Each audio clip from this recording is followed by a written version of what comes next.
Hi everybody, this is Massimo Italiano, the one and only Italian professional wrestler that travel all over the world, and you are listening Wrestling Matters.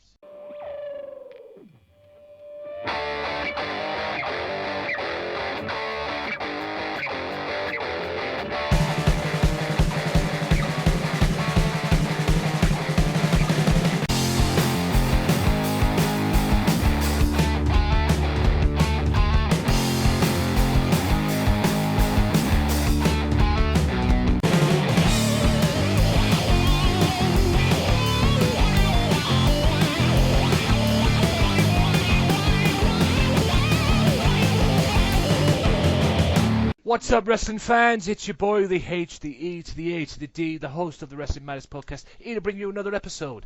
That's right. And I'm here. On this show today, we're going to talk Raw. We're going to talk Smackdown. We're going to talk NXT. We're going to talk TNA. We're going to talk ICW. And we're going to talk Ring of Honor as well. That's right. I've got all of them coming up later on. And also, I've got an interview. That's right. I recorded an interview this past week with Massimo Italiano. Part 1 of that interview will be later on today. But with that being said, ladies and gents, we're going to talk Raw. We're going to get some WrestleMania predictions from my guests. That's right, I've been invaded on the show today, guys, by members of Offshoot Radio. Guys, let me introduce them one by one. Start with the ladies. You know this person, ladies and gents. She's been on before. She's back on again. It's all Queen of Heels herself, Roxy. Sup, fuckers? Bow the fuck down. Bow down to the Queen. And also, we have her sidekick, or her partner, whatever she claims to be. Claims it to be anyway. Mr. James Belmont. James, welcome to your debut show. It is a pleasure to have you on, sir. Thanks for having me on. It's finally good. It feels so good to be here, finally. We have the Belmont Banter on the Wrestling Matters podcast. Hashtag Belmont Banter. And besides them two, yes, we have my Conrad himself. That's right, Mr. TNA. My arch nemesis, if you guys remember what happened on that Beat the Clock tournament. The mistake that I made that allowed this guy to beat me. It's old Professor himself, Mr. President, Mike Rodriguez. Bada boom, smartest dude in the room. How you doing, Mr. Walker? Smartest dude in the room. Yeah, just insulting. How you doing? It's all good, brother. It's all good, and good to have you on. Oh, thank you, man. It's glad to be back. I'm glad to be back. Yes, I wish I could have this guy on every week, but Hang on, what? So these two have been on here before? Oh, Yes, yeah. we have. You're making your debut, Mr. Belmont. I know You're I'm making my your debut. debut, but how far in are you? What's this, 50, what? I think it's 53. 53? 53. Yeah. Took you 53 episodes to bring the Belmont Banner on here. But it's because you're going over, but, you know, you need to make Roman Reigns look strong, so... Right. Believe that. I believe that. Bleed it! I understand what you're saying, James. Completely my fault. I should have got you on earlier, but that's just the way it is. Now I've got you on, I can guarantee you it won't be your last appearance on this show. You will be on. Thank God for that. Yes. Well, I don't know. Let's see how this episode goes. We'll see. Wow. And with that note, we'll kick off this week, ladies and gents, with Raw. Now, oh boy. Raw video played and it announced that it was going to have Snoop Dogg and Bill Simmons. Oh boy. Contrasting characters, right? Yeah. I don't mind having Snoop Dogg, but Bill Simmons, and I'm not going to get into what JBL did when Bill Simmons took his spotlight. I'll get to that later, but oh my God. Anyway, Raw kicked off this week with some quality. That's right, Sting addresses his first match with Mr. Triple H, first WWE match at the biggest show of them all. He comes out, about to talk, and then Stephanie walks out. Gets in his face. Stephanie, well, one thing leads to another, then Stephanie goes to slap Sting. Sting grabs the hand, or the wrist, and then Triple H comes out with his King of Kings music. Stephanie hands him a sledgehammer.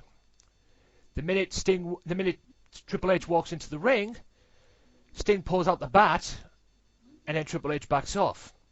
My question to you guys is, are you looking forward to this match? What did you think of the segment? And is it me, or is Triple H scared of that bat? Ladies first. Oh, right, okay, then. Yep. Call me a lady. Well, I'm actually looking forward to this match now that it's here, but when they first announced it, like they were looking at the idea like months ago, I was like, really? Purely because I was hung up on the whole Undertaker and Sting thing. But I think that we can all agree if Undertaker and Sting had happened, then someone would have been really hurt. But yeah, I think that, Sting's got one good match left in him, and I think that Triple H is probably the best guy to do it. But I think that James will agree with me. He said quite a few times, I'm sick and tired of this whole fucking, WCW versus WWE thing. It's wrong. Yeah, it was a bit late. But to be fair, Sting did debunk it when he spoke in the ring. He said, "I'm not here to fight for WCW because at this point it'd be ridiculous." So I was just like, "Good." So he's not doing it for that. That's fine. Good. Yeah. Mr. Belmont, what do you think? Well, I'm a Sting mark, so I'm all.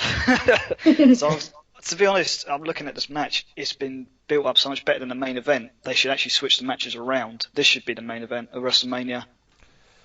Well, it didn't stop them putting The Rock and John Cena on the last match, did it? In No. WrestleMania? So, who knows? This might be the main event match of WrestleMania. I hope so. And the way it's been built, it did take a little while for me to become really into it, because at the beginning it just seemed a bit like just pulled out of nowhere with this thing with Triple H. But as it's gone on, it's got better. So, I'm really looking forward to it because it comes full circle. Sting's going to wrestle WrestleMania. So let him do this. He's got one more good match in him anyway, so let him do this. Hopefully he wins. I really hope he wins. And then that's it, right off into the sunset. Mr. TNA? Man, I am excited for the match simply because, it's Sting's, first WrestleMania, and I never thought he would show up in WWE. I thought he was going to retire in TNA and do his due diligence and be maybe an agent there or a trainer or whatever, or an ambassador, if you will, for TNA. But he went to WWE, now he's doing his match against Triple H. I wish it could have been somebody else to face him for his first match, but Triple H is a good guy to carry it, being that Sting is like 53, I think, at this point in time. So I'm excited for the match coming this weekend, and as for the segment, I thought it was a nice tie-up loose ends thing, go-home show for WrestleMania, so you got to finish everything up, clean everything up. I like that he cleared up, this is not about WCW, this is just about him trying to put an end to Triple H. So I like in that aspect. And him being up against Stephanie was a sight to see, because you never thought you'd see that either. So it was a lot of firsts and a lot of amazing things to see. I was happy about it, the way it went down. Like I said, tied up any loose ends, finished it up. Well, it was a sight to see, but I thought Stephanie's involvement in this was a bit pointless. Well, she's going to get him. I know, I agree with you. It is kind of pointless. She didn't need to be involved. But I think it was just because it's his wife, she's part of the authority. Why not throw her in there? You know what I mean? I guess that's their thinking. This whole fucking authority thing's been pointless, if you ask me. Ever since what happened at Survivor Series and everything. But I couldn't understand why they brought them back. Like I say, Triple H and Sting at WrestleMania. We all know why they brought them back. Yeah, but the thing is, it's all been done before. The authority thing. At first, it was like the corporation. What was it? Corporate ministry. Yeah. It's exactly the same thing. And correct me if I'm wrong, didn't Triple H and Stephanie do something similar to this in, say, 2000? The McMahon Helmsley era. Yeah. Same thing. Yeah, same thing. They were running the show, putting people in ridiculous matches. It's been done. It's been done so much. That's probably why fans haven't really attached to it. 2014, 2015, the regurgitated version of the McMahon Helmsley era. The authority. Woo. Moving on. Have you guys got the app? Yeah. No. You've actually got the app? Oh yeah, I have the app. Oh, I only have the app to watch the network on when I'm in the gym, though, guys. To be Ah, fair, well, so that's fair you enough. know, oh yeah, I forgot you sold out. Got the network. didn't sold out. I bought in. Yeah, I'm the and future. I I'm take telling exception you. to that, Mr. Belmont. I bought in too. I've got the network now. I swapped. I'm not surprised about you, Walker. Oh, thank you. Oh, Hey, I sold my soul to the devil because the other devils were screwing me out of pay-per-view money, okay? That person's being Sky. Sky. No, fair enough. You- I don't Yeah, watch Sky. I'm either. getting WrestleMania for like £6, bro. WrestleMania on Sky box office, 20 quid, considering what it used to be last year, $14.95. Fuck off. That's fucking ridiculous, isn't it? Fuck off. Well, they hit the panic button, didn't they? When the Yeah. net stuff. Exactly. They shit themselves when the network came out. That's Yeah, what because it is. they're losing tons of revenue, aren't they? Yeah. Mm. Fucking panic buttons. Fucking Fucking Sky, stuff. bunch of sellouts. They're almost Anyway. as bad as Spike TV, but that's a whole other thing. Oh, yeah, that's a whole nother story. I can do 3 hours on that. Yeah. Right, like I said, when I brought up the mention of the app, apparently you were going to have Randy Orton face either Big Show, Kane, or Seth Rollins in J&J Security. I mean, for fuck's sake. Does I anyone mean- even actually do those things, though, Tony? No, I don't. It's all I- fucking rigged anyway. Yeah, It's all- exactly. That's the whole thing. It's pointless. I mean, anyone with a brain could see it was going to be Seth Rollins in J&J Security. Well, what did Yeah. they get? I think Seth Rollins got, 77% of the vote? Exactly. Yeah, So yeah. who in their right mind voted for the Big Show or Kane? Who wants to see the Big Slow and Kane in Yeah. a match? Yeah. Nobody. I don't Big mind Show seeing the and Big. Kane. I don't mind seeing the Big Show. They I voted for don't mind seeing. themselves. I don't mind seeing the Big Show, but at the end of the day, No. Big Show and Kane. Well, I prefer to see Big Show than Kane. No, Big they're Show both and Kane- bad. They're both bad. They need to Big go away. Show, yeah, Big Show and Kane are in another situation. They're in the Andre the Giant Memorial Battle Royal. Oh, I hate this fucking match. So is I half hate the this roster. match. I Yeah. hate this Half match. the I hate roster's in the Battle Royal. Yeah. All they've done, they've put a kick-off show match on WrestleMania and slapped a legend's name on it. I'll get That's to that nonsense. later. Yeah. I'll get to that later. I'm going to drop a pipe bomb on that, so stick around for that, guys. Uh-oh. I'll get to that later. Oh, I'll get That- behind something. Yeah, that pisses me off. That I tell you. I'll get to that later. But it was all predictable. Oh yeah, Who's Orton in a feud with? Seth Rollins. What's going to happen at WrestleMania? Orton and Seth Rollins. So what? Let's have one last match and let's put all J&J Security in there too. Yeah. Or as Dean Ambrose calls them, the cruiserweight division. The last remnants of the cruiserweight division. No, yeah. Yep. You might as well have just added vacant into the frame just for shits and Exactly. giggles. Like, it's just like, oh, really? Oh. Leave Vacant Yeah. to run in and make the save. Speaking of Dean Ambrose makes his way to the ring to team with, of all people, R-Truth. And they were going to go against Stardust and Luke Harper, and that's next. And old Bad News Barrett is guest commentator rather. Fuck. For that. So much better than R-Truth on Oh, commentary. Jesus Christ. Oh, Pushback. Yeah, he is better than Pushback. Yeah, I don't Hey, mind. quick. Yeah. Well, TNA anyone? Just saying. Oh, wait. Oh, fuck it. You just had to do it, hasn't you? Yeah. Whoa. But like I said, going off key, like I've said many times, James, and I've even said this on Sunday Segway as well. R-Truth, the state he's in now in WWE, you wouldn't think that once upon a time he used to be a world champion. Right. The two-time NWA World Champion as Ron the Truth Killings in TNA. Ron the Truth Killings, yeah, in TNA. And I've always said, do you ever think he goes home at night and looks, and thinks about how I used to be, do you remember, or talks to his friends and turns around and goes, do you remember one time I used to be a world champion? Because that seems to be forgotten now, doesn't it? Yeah, pretty Yeah, much. I completely forgot about it anyway. Exactly, that's what I'm saying. Yeah, no. That's what I'm saying. And now- Hey, but let's remember though that was his choice. He decided to leave TNA and go back to WWE. yeah, true. But That's what he did. I have to say this as well. If he becomes Intercontinental Champion on Sunday, Oh, Truth. watch the hashtag cancel WWE Network straight off the bat. If it is. Yeah, we're all in trouble if that All happens. the mindless sheep are going to Yeah. just start swarming Yeah. saying that again. Oh Yeah. God! Oh, yawn. Yeah, nothing against R-Truth, but no. No. In fact, Just no. Yeah, just no. No. yeah. And don't get me started on the Stardust thing now, because the Stardust thing's getting out of control. But Or anyway, Cody Rhodes sniffing glue. yeah. Mm-hmm. Yeah. The character that was WWE Gold is now gone. Is like he's now acting like if he's been taking drugs.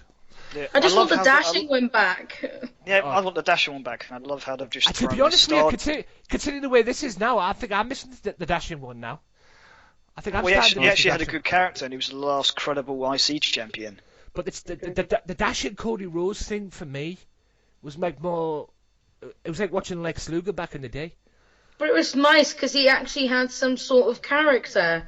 Now he just looks like some friggin' weirdo. Like he just basically looks like an offspin of his brother. Yeah, I mean, don't get me wrong. Twice as weird and Yeah, you know. this was a good character as well for him. I mean, this was was. WWE. This It was for the WWE time. Yeah, It was for the time. Now somebody backstage and probably handed him some glue and said, "Here, sniff it," and now he's But- turned it to this. He just looks like he's told the talking- face though to be arrogant. Yeah. That's why I prefer the dashing one. So. But Go on, talking James. of his brother, why have they thrown their Goldust Stardust feud away? Oh Like, my we got that God. horrendous Well- match at Fastlane, and we should Yeah. expect a rematch, but it doesn't look like it's going to happen. I know. What I've been hearing is that because of that match at Fastlane, the crowd was completely horrible. I don't know, you guys probably watched that. I know I didn't watch Fastlane, but Yeah, I heard did. the I've seen, crowd I've, was seen, I've seen livelier graveyards than that crowd. yeah, the crowd I was know, so right? bad. The crowd was so bad that WWE was like, well, they obviously don't care about this feud, so let's just drop it and put one in the IC title and put one in the Memorial Battle Royal, and that's basically what happened. Yeah. It's the crowd. The crowd ruined it. Yeah. They ruined what we wanted. So Yeah. And That's- who got that's the why short, it's not I there. guess who got the short end of the stick on that one? did. Goldust. Anyway, Pretty what do you much. think of the tag match? Dean Ambrose, my personal favourite. Well, one of them anyway. I used to be world champion, R-Truth, against Luke Harper and Cody Rhodes, Stardust, whatever the heck you want to call it. What do you think of the tag match? Bearing in mind all four of these are going to be in the Intercontinental Championship ladder match.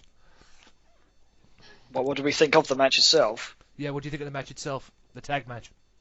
Oh, it shouldn't have been a tag match. Well, it served a purpose. I mean, they had to get him on the card somehow.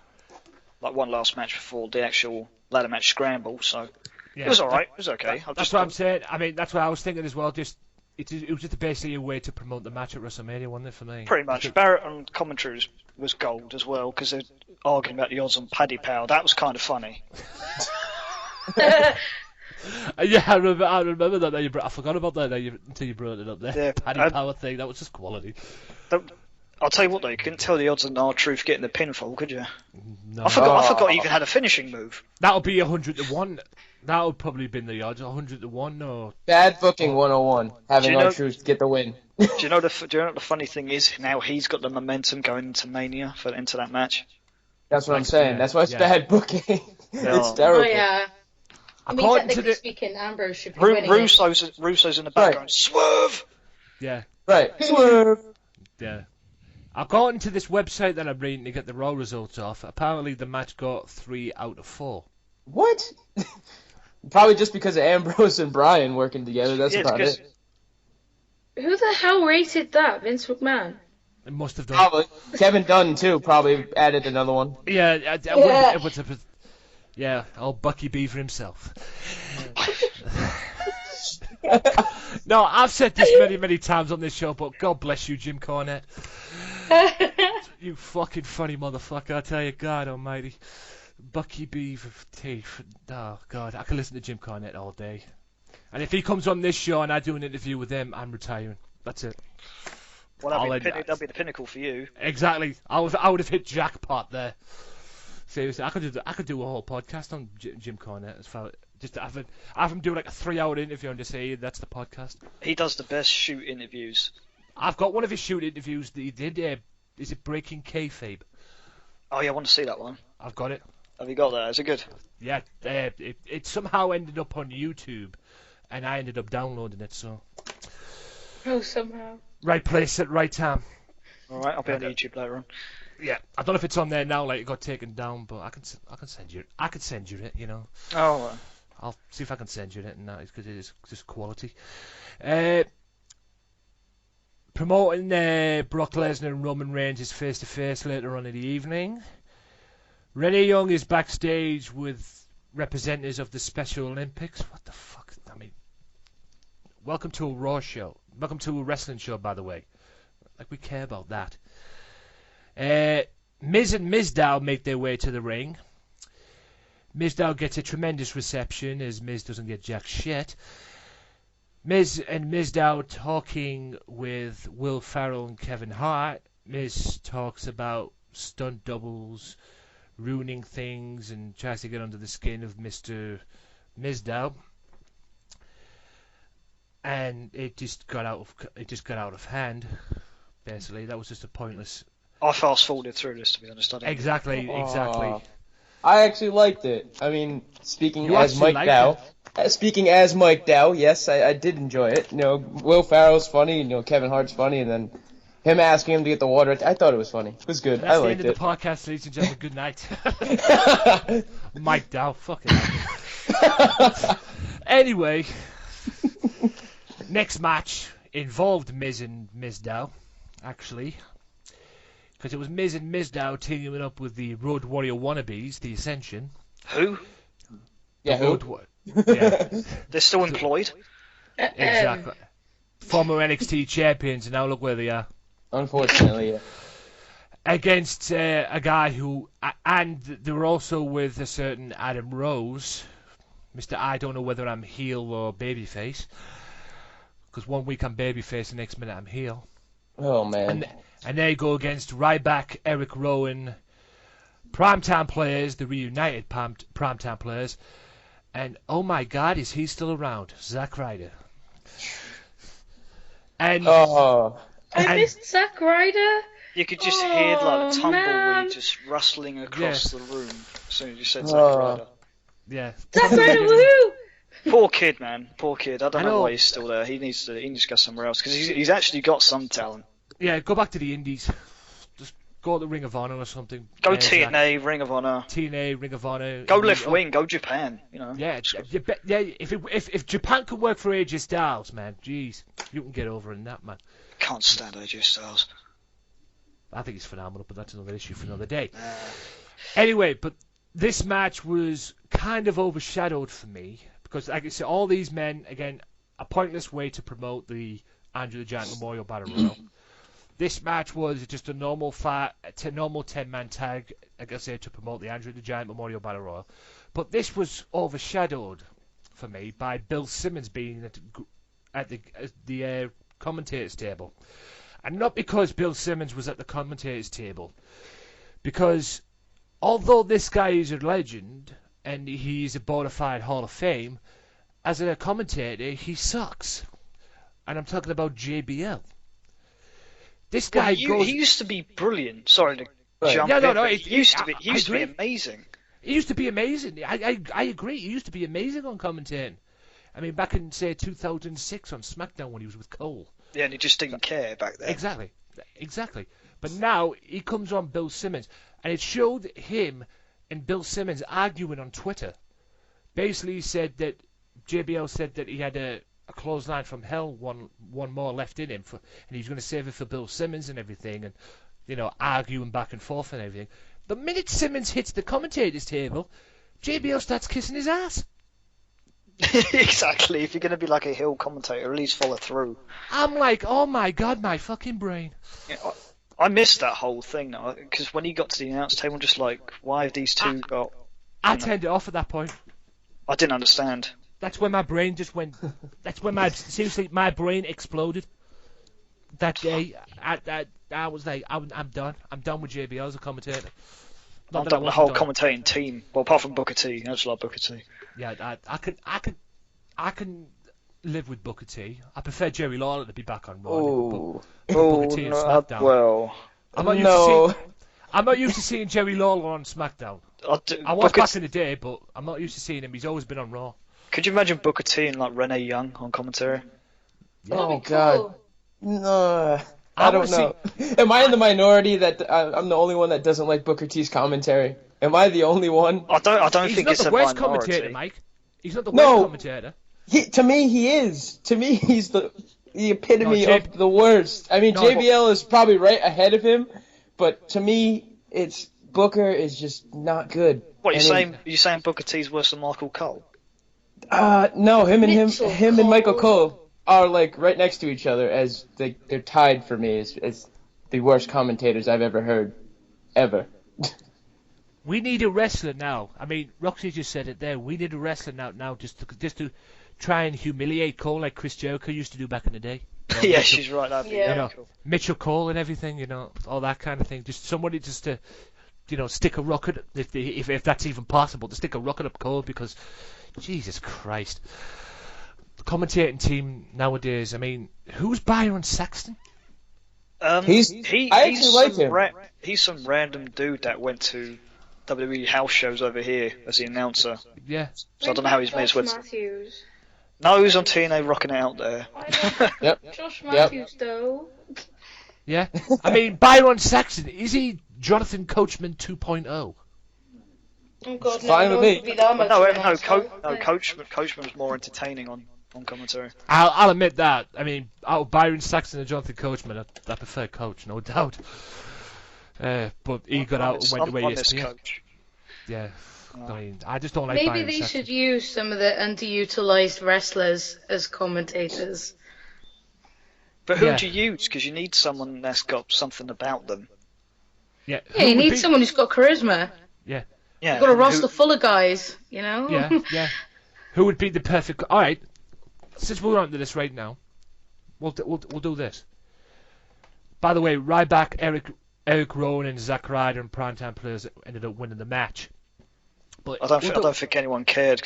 Yeah, like I say, it was just an excuse. Yeah, no, it's just to be clear. I know. To be honest, it was just filler. It was just 10 guys versus 10 guys. Exactly. That was pretty much it. Excuse to promote the Andrew the Giant Memorial Battle Royal, which we'll get to later, because like I say, I've got a pipe bomb on that later. That being said, if you three had a choice to pick your commentary team for Raw or even SmackDown, who would you choose? Go. Now, no restrictions. I can go anywhere I want. I can pick Anywhere anybody. you want. If you were running a company, or if you were running WWE, booking WWE, and you could have a choice of having a commentaries team, they turned around and went, "Here, pick the commentary team for the shows." Who would you three choose? Okay. Jesus. Because they've got to be better than the lot we've got now. Okay. No offense to Booker T, by the way. I'm gonna go with William Regal, Roddy Piper, and Steve Austin. Oh my God. Okay, I'm gonna go with Matt Stryker. Who else was I gonna say? I was gonna say William Regal as well, and Paul Heyman. Yeah. Ooh, nice. Exactly. That would be my. There you go, Paul Heyman, 2001, ring a bell. Yeah. He filled in for Lawler. He was really good. Yeah, exactly. There's a replacement there for Booker T. There's a possible replacement there for JBL. Although you do need Paul Heyman to be manager of Brock Lesnar, of course, but that's another issue. Rox? I'd probably say Paul Heyman, Jonathan Coachman, Jim Cornette. Yeah. Oh, that'd be awesome. I would stick Michael Cole in the middle, right, and have Paul Heyman at one end, Jim Cornette at the other. Because I tell you right now, Cole will not be able to handle them two. You need someone to rip him. You need someone to rip into, don't you? To be fair on there. I was gonna say Josh Matthews, but Mitchell Cole. Yeah, if Michael Cole was stuck in the middle of having Paul in the middle, right in the middle, and Paul Heyman and Jim Cornette were on the other side, Cole would probably quit within 5 minutes. He wouldn't last 3 hours. He wouldn't last 3 hours. He wouldn't last 2 hours if it was on SmackDown. No way. But One thing I will say is CM Punk's also really good on commentary. Yeah, big back CM Punk, put it on commentary. So he's great on commentary, but I just wanted to do like in the realms of possibility. Yeah. No, that's possibility. That's always the case for CM Punk. I mean, That night when they all walked out, that Raw when they all walked out and he was on commentary. That's what I'm saying. He was gold. Yeah. Well, he was gold on when he was with what's his name? Was it Scott? Was he on Superstars or something? Yeah, he was on no. NXT. That was yeah, it was the old NXT. Who was? CM Punk. CM Punk. That's right. Yeah, Mr. the old, Brooks. yeah, the old Yeah. NXT. Yeah, That was gold. He was gold on funny. commentary. Yeah.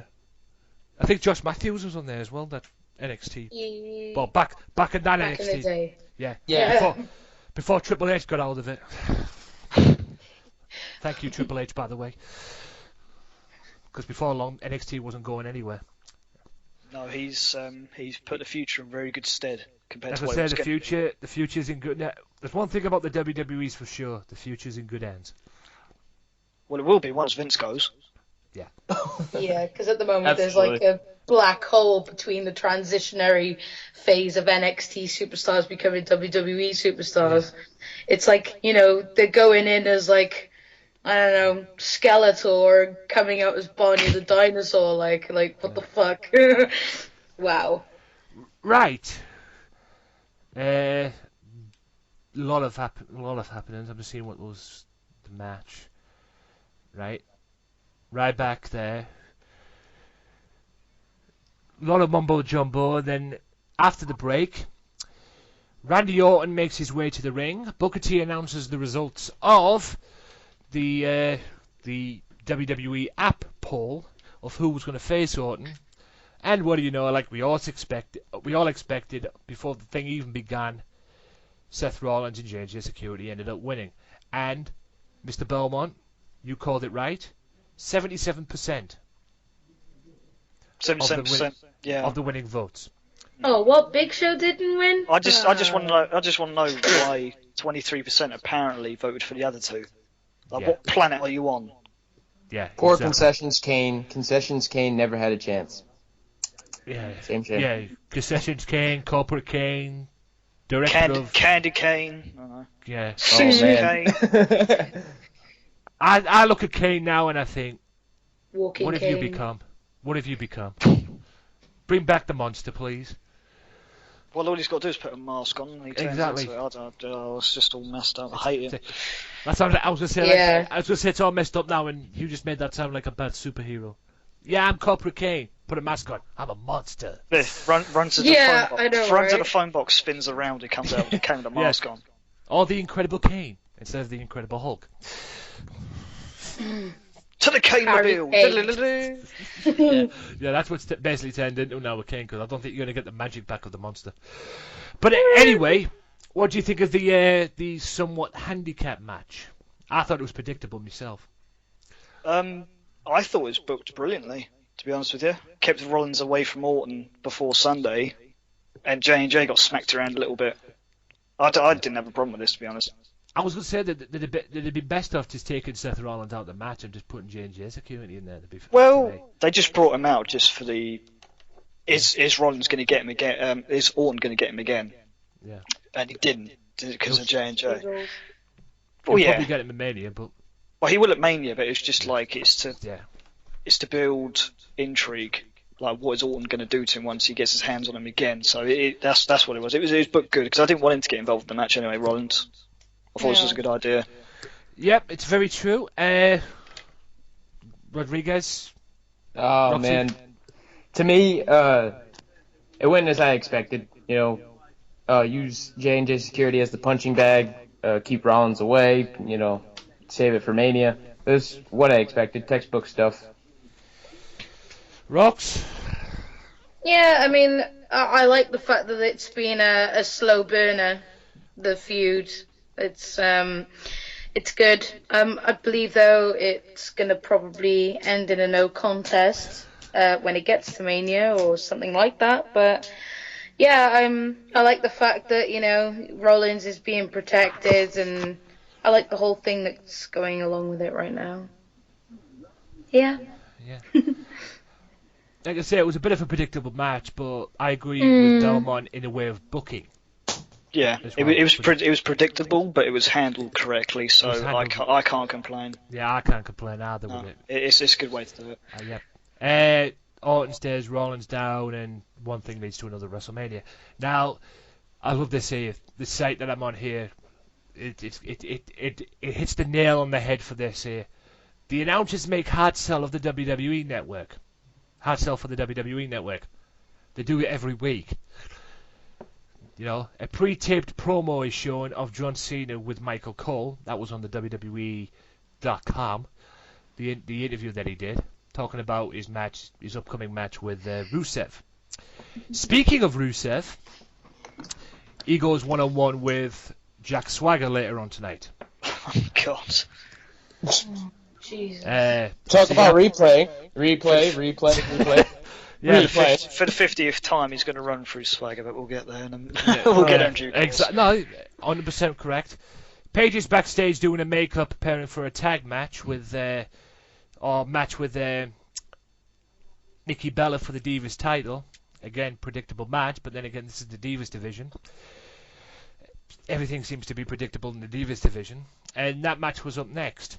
Now, I don't know about you guys. I'll let you guys talk on this one because this was my bathroom break because I already knew what was going to happen. Well, no, I'm in two minds about this. This match should have been at Mania rather than this tag match. I think it should have been the other way around. But thank you. In terms of, I'm not even going to call that hashtag out anymore because it's just stupid. But in terms of the length of the match, I thought it was good. But it just shows how limited Nikki Bella actually is in the ring. And it was the wrong decision as well. She retained again. I was just like, you might as well just do a Medusa and throw that belt in a bin. I've said that months ago. They should have done that because it's like, could you correctly say before I get the Rock season Mike's view? It's like you correctly say this match should have been at Mania. It's a worrying fact that everybody on NXT, the women on NXT, are going to get called up. And I've heard two people on the verge of getting called up, Sasha Banks and Charlotte, and they're on the verge of getting called up to a division that is a complete clusterfuck. Yeah, and it's a division that's going to stifle them with time constraints and limited talent like the Bella Twins. Yeah. Where you got Eva Marie, Summer Rae. You know, apart from Paige, AJ, and Natalya, that division ain't worth. The total Divas division isn't worth a damn anymore. Is anybody know?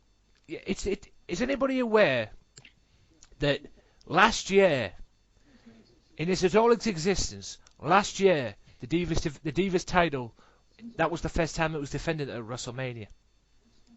Jesus, really? Yeah, I knew that. Yeah. Last year's WrestleMania, I know I probably know this, and a few other people, you guys might probably know this, but it seems that Roxy and James didn't know this. Last year's WrestleMania was the first time the Divas title was defended at a WrestleMania. And if that doesn't tell you that the Divas division sucks, and the Divas division is a complete clusterfuck, nothing does. And it's like James correctly said, they should get a Medusa, or I tell you what, aren't they putting Medusa in the Hall of Fame? Right? They are indeed.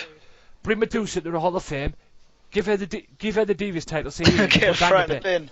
You see, Yes. There you go, put that in the bin.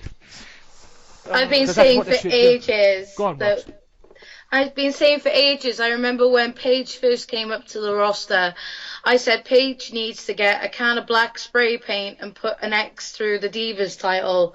I've done it with mine. You know, I think it would make a statement. She needs to do. I think Paige is the one that needs to do it.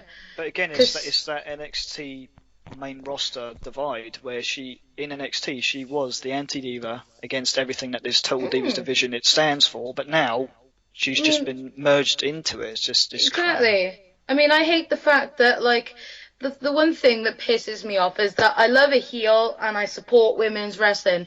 There are no real credible, believable heels on the women's roster, on the Divas division. It's just, it's kind of like, I don't know.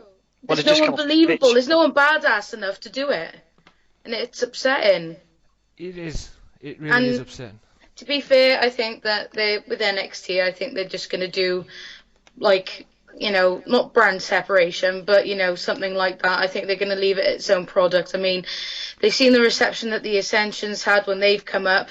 They've just sent Emma back down to NXT. I don't think that they'll be calling people up to the roster. I mean, we had the absence of an NXT wrestler in the Royal Rumble as well, if you guys remember, when they've been doing it the past, 1-2 years. And, it was just... Well, yeah, if I can say this before Mike, gets his point in, I'm going to say this. I'm going to say watch Charlotte versus Sasha Banks for the NXT Women's title, and then watch this match for the Divas title. You tell me what's wrong with this division. Agreed. Amen. Go on, Mike. Pretty much where Belmont was going. I mean, as for my thoughts on the match, at least they gave it time. They may have given it to one half of the wrong person, being Nikki Bella, but at least they gave Paige time to work and put on what was a decent match. It's better than having 30 seconds and then all of a sudden it's over. So that surprised me that they went a little bit long, and I'm glad that they did to give her time. I wish they changed the title changed hands, because let's face it, like you guys have been saying, what does it matter? Give Paige the Divas title and start over. You know what I mean? But in the match at WrestleMania, I mean, shouldn't be a tag match. It should be at least a 4-way for the Divas title. Why not do that? I don't understand why you have to do a tag match. It makes no sense and it's stupid. Yeah, after the match, Paige and AJ start fighting because of what happened. It's like, if there was ever going to be a weak match at WrestleMania, a match that's, WrestleMania is supposed to deliver on all cylinders, but you always get that one match that is the worst fucking match you probably have ever seen in your life, or the match that's going to stink the joint out or anything. This is going to be it. I'm predicting the Divas match is going to be it. Yeah. Well, I don't know. This one, we might have two. I think the Battle Royal is going to be kind of shitty, and I think the Divas title one is going to be shitty too. I said the Divas title. I said the Divas match because I think the Battle Royal would be better than the Divas match. Well, I think the Divas match is pretty obvious which way it's going to go. AJ and Paige are going to implode. They're going to lose, and then they're going to go off on feud again. So no one cares. Well, I think the Divas match will probably be the pre-show, to be fair. That should be the pre-show. Well, no, you say that. You need to say that on the kickoff show. This is the kicker for me. The tag team titles are going to be defended on a kickoff show and not at WrestleMania. What? Right. Why? It shows. I don't know. Because WWE Live. That's why. That's why. Fatal 4-way tag. For those of you that don't know, the Fatal 4-way tag team title match between Tyson Kidd, Cesaro, the champions, the perfect team as I call them, Los Matadores. Oh, right there, you lose me. How in the hell did we end up living in a world in WWE that Los Matadores are credible, relevant challengers to the tag team titles? You know you have a problem when relevant and they're legit contenders to the tag titles, and the PTPers are in the Battle Royal and the Ascension. No matter what we say about the Ascension, they're more credible than the Los Matadores. I don't care. I don't understand why they're even in there. Don't get it. I was going to say, what if Los Matadores in 6 months to earn a tag team title shot? Is what I want to know. Oh my God. Besides getting a fluke win over the champions, give me a break. Bull breeding, maybe? Bull breeding? Well, I don't know. Well, it's them two teams: Cesaro, Tyson Kidd, Los Matadores. You laugh at this one, the New Day. They're just tag team. Who are these guys sucking off? I'm being serious. Wow! but this the reason this why team is the deadest tag team in professional wrestling. Who, the New Day? Yeah. But at the end of the day, it's the right two you're going for, the two experienced ones, Kofi Kingston and Big E. But you're right. I agree with what Belmont's saying. This is probably the most deadest idea that WWE's ever had, putting these three together. And it's the most stereotypical Vince McMahon 90s, 80s mindset bullshit. It's like you feel black. Let's make you sing gospel music. It's honestly sad. If you look at what they were before this happened, they were going quietly, kind of like Jesse Jackson type, Malcolm X kind of group leading. Now that would have been cool. Exactly, and then they just, for some reason, reared off and gave us the preaching black guys. Yeah. It was veering towards a nation domination Right. 2.0, but for some reason Vince just pulled the plug and gave him this stupid Vince just was like, you know what? I like having fun and dancing and stuff. Let's make them black preachers. That works. Yeah, well, do you want actually, they look like 3 different types of, version of the blue Power Ranger, in my opinion. But It's a blue day. I'll tell you what they've looked like. Any of you guys remember the cat gimmick from WCW? The 3-time karate kick. The 3-time karate champion, the James Brown theme song and everything. Oh, Jesus, no. Are you talking about Ernest the Cat Miller or no? Yeah, that's what they've done. Vince Okay. has took his gimmick. He's took his gimmick from WCW, chopped it up into 3, and put it on these 3. Oh, I feel so bad for Xavier Woods. Oh. Consequences Creed, or as Yes, Kevin exactly. Nash once called him, Unconscious Creed. Oh no. Consequences Creed was actually legit. Yeah, which, quite frankly, that name now, Unconscious Creed, kind of suits the way Xavier Woods is going right now, but that's another issue for another day. That's what their promos do to me. They leave me unconscious. I'm Oh just my God. I'm tired. As if my brain didn't explode earlier on during that commentary thing with JBL and that Simmons dude. who is Oh that my guy, anyway? I'll shed light on that. He's a ESPN /ABC analyst for Sports Center and all that stuff. Right, Over here in now, this- can I just say this now? How Go ahead. are the majority of UK fans supposed to know who he is? Exactly. Yeah, exactly. I know. We have no I know. idea. I know. And why the fuck should we care? Yeah, that's what it was Right. like. It's like, tonight on Raw we got Snoop Dogg and this other guy. It's like, I prefer Snoop Dogg. Yeah, it That's was like Snoop everybody Dogg. knows who Snoop Dogg is. And it was like, Yeah. we got Snoop Dogg and this other dude. just this other guy that we're thrown in there. It's like, I'm the only one that okay. knows who he was. It basically looked like to the UK fans that it was just some randomer off the street. We have no idea who he is. Pretty much. ESPN and ABC analysis, or is it a polite word for gobshite? Or polite word for Damn. I'm the only one that actually liked the guy being on there too. I think you want this time you are in this minority. yeah. Welcome to the odd I one am. out. I am. Mike Rodriguez, Mr. What's Odd up? One Out. Was it I got kicked out of my own Patriots? class. Oh man. Supporting My the God. Patriots, you got to be used to being the odd one out. Oh yeah. What's What's that? Wait, what's that? Can't hear you over the Super Bowl rings. Can't. Right. Can't Well, the ones that we beat you for. Well, no, I don't even know what happened to those. Yeah. Oh, you wouldn't. Got deflated. Oh no. It was announced that later on in the evening, again, the WWE app was involved, although it kind of worked out great in this occasion because it kind of made it interesting. Daniel Bryan will go one-on-one with Dolph Ziggler. And in my opinion, that became match of the night, but we'll talk about that a little bit more later. And the WWE app, the special guest referee was voted, and the choices were R-Truth, Bad News Barrett, Stardust, Luke Harper, and Dean Ambrose. More on that later. And apparently Snoop Dogg will be out next. Ooh. Michael Cole just plugs the schedule over WrestleMania week on the WWE Network. We already knew it because NXT even plugged it more this week. He's been doing it every day since Fastlane. Exactly. Excuse to get the thing over. Then Snoop Dogg comes out,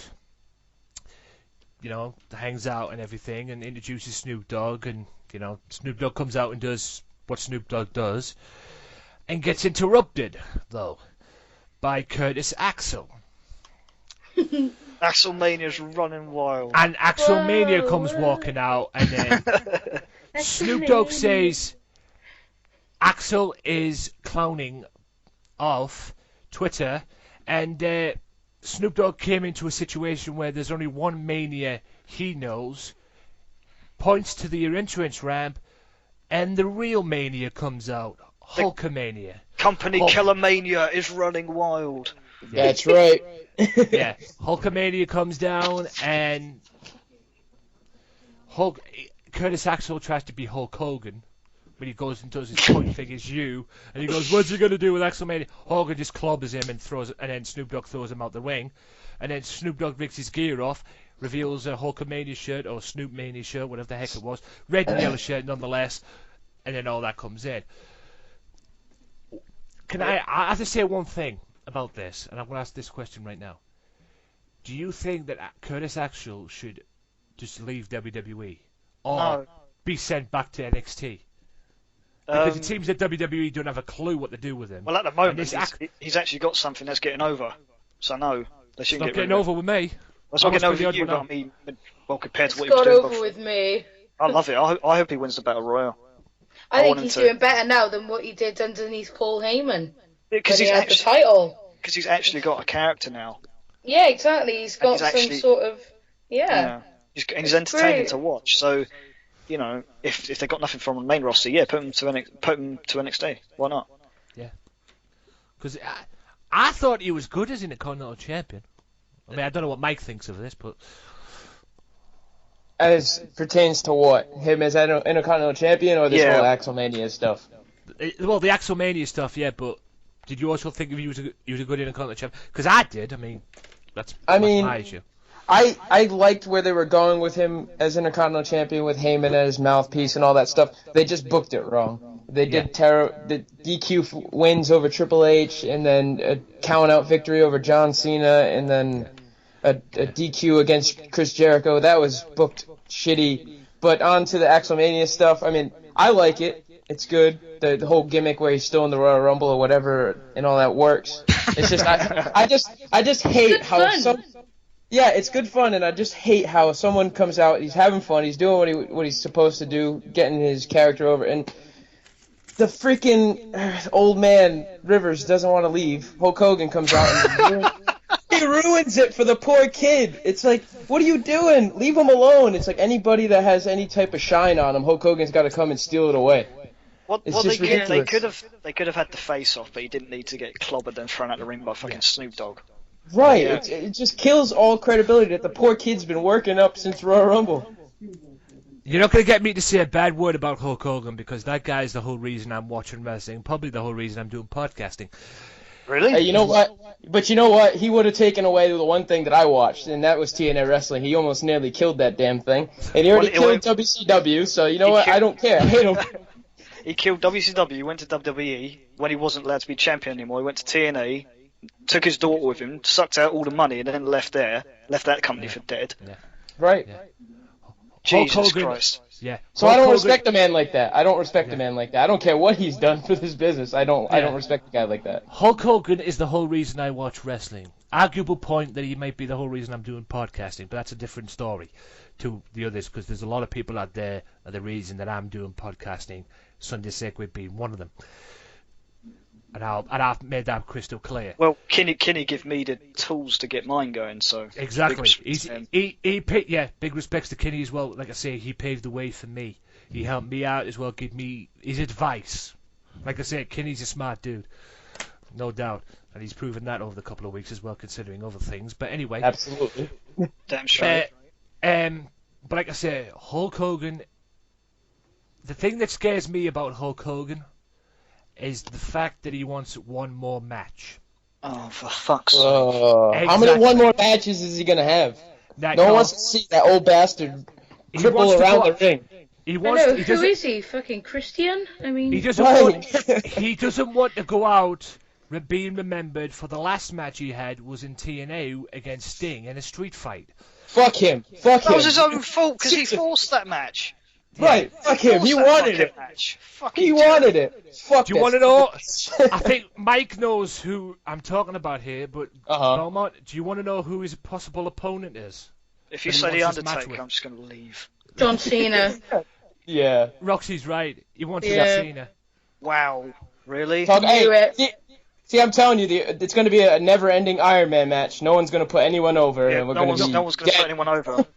The only way that match would be interesting to me is if they did something towards Hogan turning on Cena and then Hogan switching from this red and yellow and going into Hollywood. No, I'd flip it. Go back to Hollywood. Go back to Hollywood Hogan. That's the only way this match would make sense. No, I'd flip it. I'd make Cena turn. Yeah, exactly. Or Cena turn. Yeah. Like I said, but like I said, we've always said about Cena turning heel and whatnot, and we've been waiting for that for years. I mean, it's been made very crystal clear that Cena's not going to turn heel. I want him to turn heel. I think we all want him to turn heel and just have this heel run and get it over with. But in case, hypothetically speaking, it doesn't happen. If that doesn't happen, Cena turning heel, then have Hogan turn heel and go back to Hollywood and go back to his Hollywood gimmick back in the day. That's the only way this would make sense. But having Cena versus red and yellow Hogan at WrestleMania, it'd be like having Shawn Michaels and Hogan at SummerSlam. Hogan just will not put him over. So, it's just going to be power play versus power play. Hogan would win. Hogan would beat Cena. He wouldn't put Cena over. People slate Cena for doing it. Hogan is the world's worst. He should not have won at SummerSlam against Michaels. He should not have won. He shouldn't have beat Randy Orton at SummerSlam either. That made no sense. The only time Hogan's ever put anyone over. I'm a bashing the dude, but the only time he's ever seemed to have been putting anybody over is if the match is in Toronto, Canada, because he's had 2 WrestleMania matches in Toronto, Canada against Warrior and The Rock. He's lost both times. And he's lost both times. But when it comes anywhere else, we'll win. We'll put him over. Well, he didn't really put Sting over, did he? Well, he did in WCW, but that was a complete clusterfuck. Starcade. Yeah, the ending spoiled that match. That's why they had the match at the Super Bowl. Yeah. Even though they had to build towards that one as well. But all the year build that they had towards that Starcade match kind of ended with the controversy with the referee and everything, which was a good match. It wasn't needed at all. It was a good match and all. Probably one of WCW's best works, except for the ending. Was their best build-up? Definitely their best build-up. Yeah, I mean, like I say, that's why I want WCW. That's why I want WWE to get off their friggin' high horses, get off their lazy backside, and put the rest of WCW Nitro on the friggin' network. They've got 95 and 96 Nitro up on the network. They haven't got 97, 98, or 99 up. They're not going to put that on there because that's when WCW was kicking their asses. Yeah, that's probably the logical reason why it's not up there. Because when WCW was whooping their fucking carcasses. This hurts my brain. Speaking of hurting my brain, some git came up with the idea to put the Smackdown match that was on Smackdown between Los Matadores and El Torito versus Tyson Kidd, Cesaro, and Natalya. Jesus Christ. And since Mike Rodriguez was very vocal about the Los Matadores earlier in the show, I think I'll let him take this. Oh man, this is the whole entire reason I missed SmackDown. This is the exact reason why I did not want to watch an interspecies match. Are you fucking kidding me? Yeah. You have to be freaking mad to think I want to actually watch something like that. That's an insult to my intelligence, and I will not be insulted. So this is when I went to the bathroom, to be honest. I was just done. I was like, I'm not watching this. No way. An interspecies match, which is probably WWE's polite word for an intergender match. Gordon Bennett. James, what do you guys think? Go, guys. Oh, Jesus. Well, I skipped, to be honest, I skipped right to the end, and then Tally got pinned by a bull, and I was just like, this is just fucking retarded. I can't watch that. That again, my head exploded on that one. My brain went to sleep, was just like, oh, my God. I mean, probably one of the best divas in the WWE. The diva that should be built, the divas division should be built around. Yeah, the diva that should be champion right now. Yeah, exactly. And she's getting into these situations with Roxy. Don't. Roxy, help me out here, please. Just say your piece so we can move on. It was fucking wank. I will leave it at that. Well said. Well said, Rockstar. And we'll leave it at that. That's all that needs to be said. Now, commercial break. Bad News Barrett is backstage holding his position, his possession, the WWE in the Continental Championship. Kane comes in and takes it off and says we need it to hang it above the ring. You know, the build up for WrestleMania, which is fair enough. Obviously, Mr. Barrett didn't take too kindly to that. moving swiftly on, and we go to a match now we've probably seen more times than we can imagine. Rusev versus Jack Swagger. Now, again, my brain went to sleep in this match because I didn't really care. And even the crowd started chanting, "We want Lana," during the match. That was probably the whole thing that got me, considering what they're doing with Lana. Well, where is she? Apparently she's going to make a movie. And apparently there's talk of it, whether or not she's going to show up at WrestleMania. Ooh, no, she's got to be at WrestleMania with Rusev. Yeah, that's what I'm thinking. Because I think they've built the story in this situation, considering it was Lana who accepted the match with Cena in the first place, when Cena came out and, beat the hell out of Rusev and grabbed out of him and, STF'd him, and then Lana gave in and said, "We'll give you the match for the US title." And then Rusev's backstage and them two get into an argument and they go away. This is what the basically story is. That's why the crowd were chanting, "We want Lana." But my question to you is, did we really need to see this match between Jack Swagger and Rusev? No. We've seen it like 4 or 5 times before. I mean, no. Simply no. We didn't need to see it again. We all knew Rusev was going to win. Jack Swagger just makes Jack Swagger look even worse than he already does. Yeah. So it's just, no.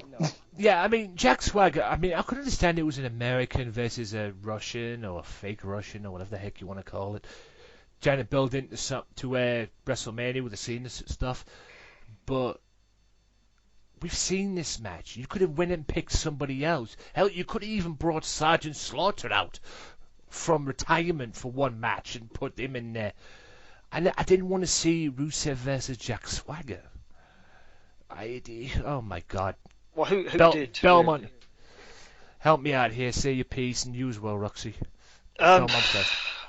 Well, we knew he was just going to run straight through him. I like what you said about Sergeant Slaughter, though, because if you want to do some heat seeking before Mania, that would be the best way to do it. Exactly. I was just thinking, because Lana's gone, because the quote-unquote angle was that he kicked off at Lana for accepting the match, right? Mm-hmm. I've got this really bad feeling now that in their Mania match, Lana's going to screw Rusev either by accident or on purpose. You can imagine it, right? That sounds like a WWE kind of finish. Yeah, it does. I hope it doesn't happen, but I can see them doing something stupid like that.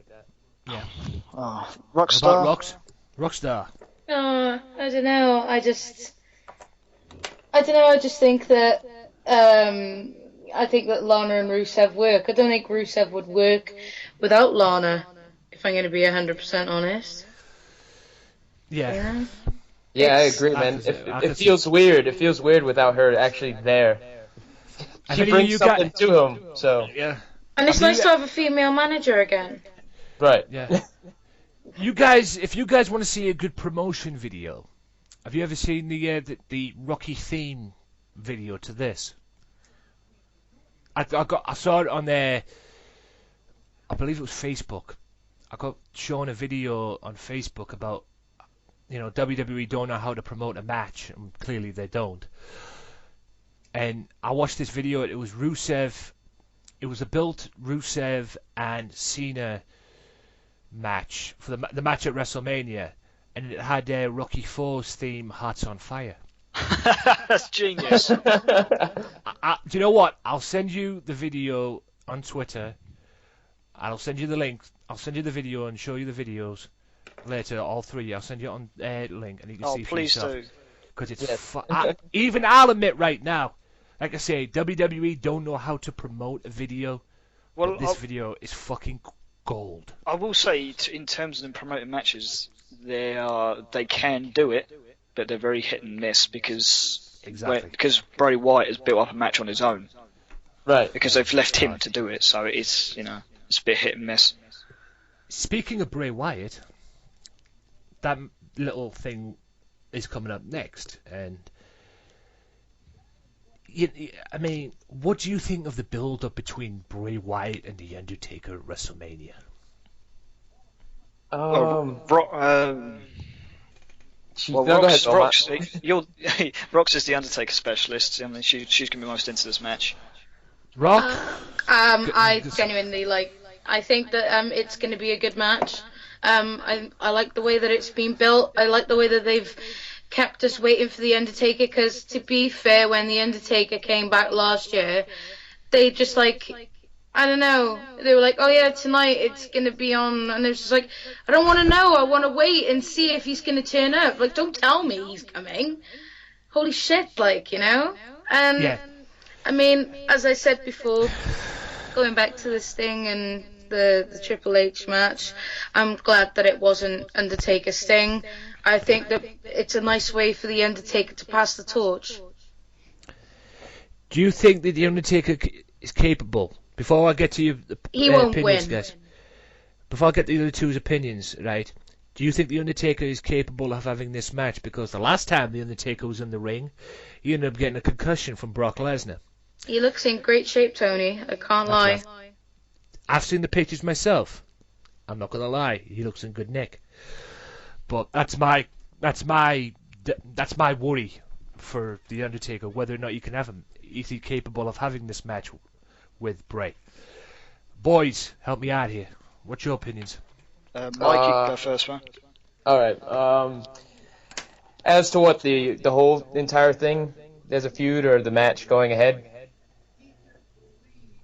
Is that both? Okay.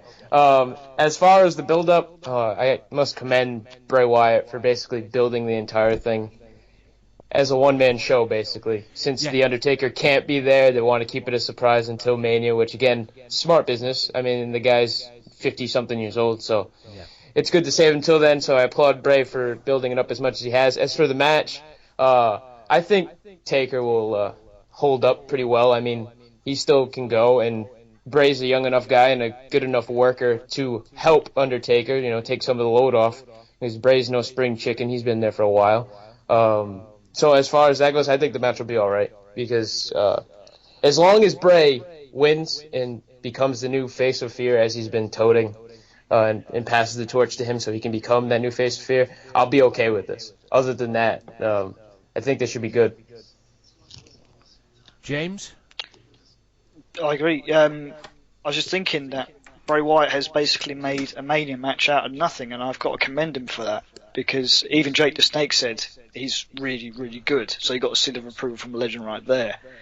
As far as the match is going to go, I agree with Mike, he can still go. I think it'll be good for Bray to be in the ring with someone of that caliber and that kind of veteran, so maybe he can learn a thing or two. I think I think he's going to win. He should win, because he's already been stopped at Mania once by John Cena, and it took a whole year to get him back up again. So I think, a good 15, 20-minute match. I think Taker will be good for that. Hopefully Bray wins and he'll build up from there.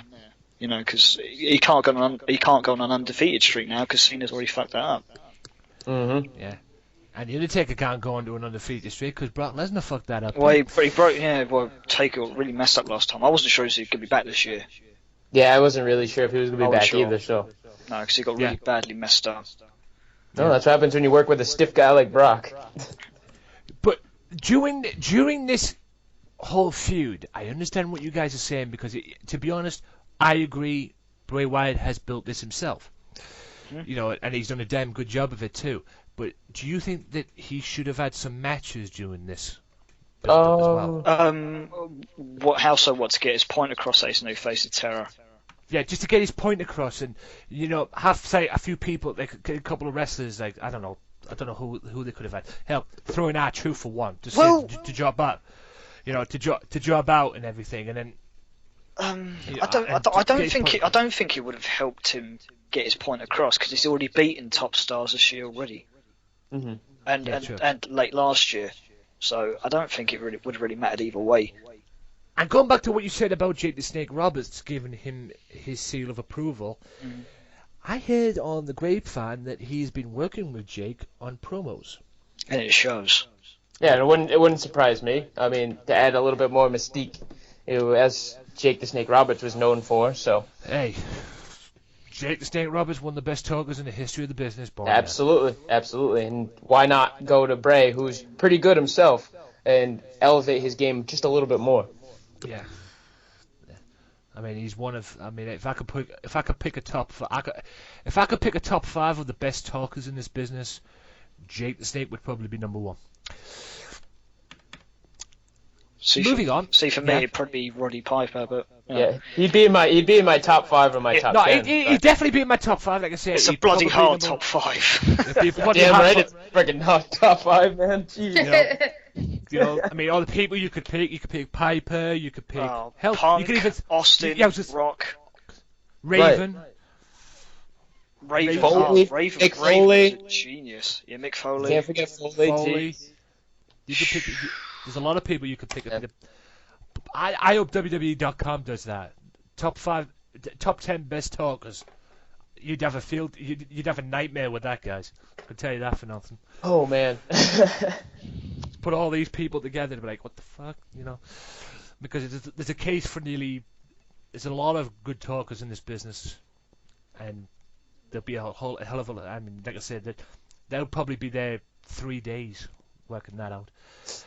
Next match, or the next bit was it announced that Dean Ambrose would be the guest referee for the match that was supposedly being at Mania.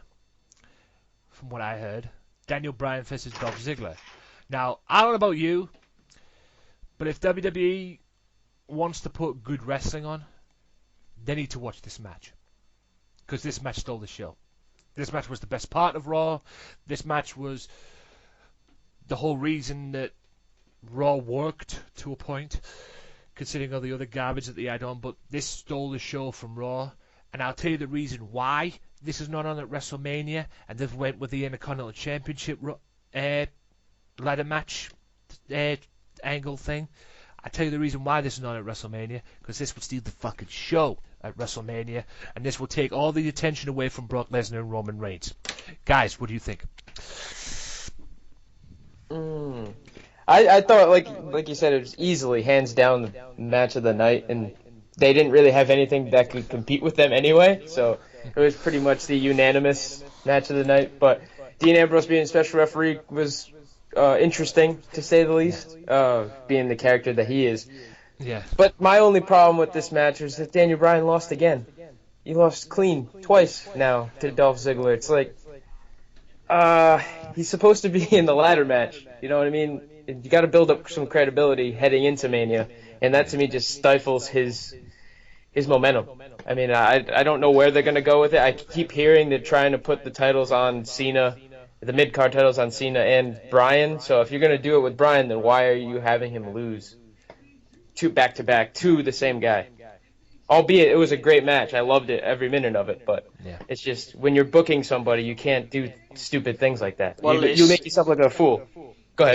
It's the underdog thing coming back into play again, isn't it? Because the exact same thing happened on the last run to Mania. The exact same thing. Yeah. But in terms of the match itself, it doesn't. It was amazing. It just doesn't register in my mind why they couldn't just think, do you know what? Let's just have these two, let them have their own match. Because if they want fans to be happy and enjoy their biggest show of the year, why aren't they doing matches like this on it? Why are they doing it on Raw? Yeah. It makes no sense. Yeah, that's what WrestleMania's for. That's what it's supposed to be for. It's supposed to be your biggest matches of the year. These are the matches you've wanted to see all year long, and they've kind of just they've said they give us the match. I commend them for that. It was a great match. It should have been a bit longer, in my opinion. I'm happy Dolph Ziggler won. And to be honest, it should have been at Mania. It should have been. It should have been. Rox? Yeah, I mean, I don't know. I was just disappointed, I think, to be fair. I don't know how you feel. In what sense? Yeah. I don't know. I was just disappointed with the whole Raw, the whole go home show. No, we agree. I mean, at the end of the day, the go home show is supposed to be the go home show. Build something up. You get it. Warm the fans up for WrestleMania and everything, but it did not deliver. Well, I'll say this: apart from Sting and this match, the Raw wasn't good. Exactly. No, just I mean, obviously Dolph Ziggler is amazing. Yeah, but... yeah. 2 segments that stood out. It should be every segment. the whole Raw should have been off the yeah. chain, but the thing is, it hasn't felt like WrestleMania lacking. season. It doesn't feel like WrestleMania Sunday. It doesn't feel like that at all. No. It feels like they're building up for another throwaway pay-per-view, like fucking Battleground or Fastlane. Crept up fucking quick, mind, hasn't it? Yeah, but it's the thing that it's crept up because you're like, oh wow, it's Mania Sunday. I didn't know that, but we should be in the mindset where we're actually like, saying, Yeah, we should have be been counting down the time. anticipating it like 3-4 weeks ago.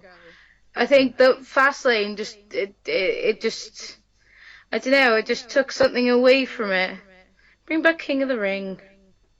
Yo, see, to be honest, there's going to be two things on Sunday: WrestleMania and The Walking Dead. What am I going to choose? The Walking Dead season finale, 90 minutes. I'm watching that. That shows how bad WrestleMania was booked this year.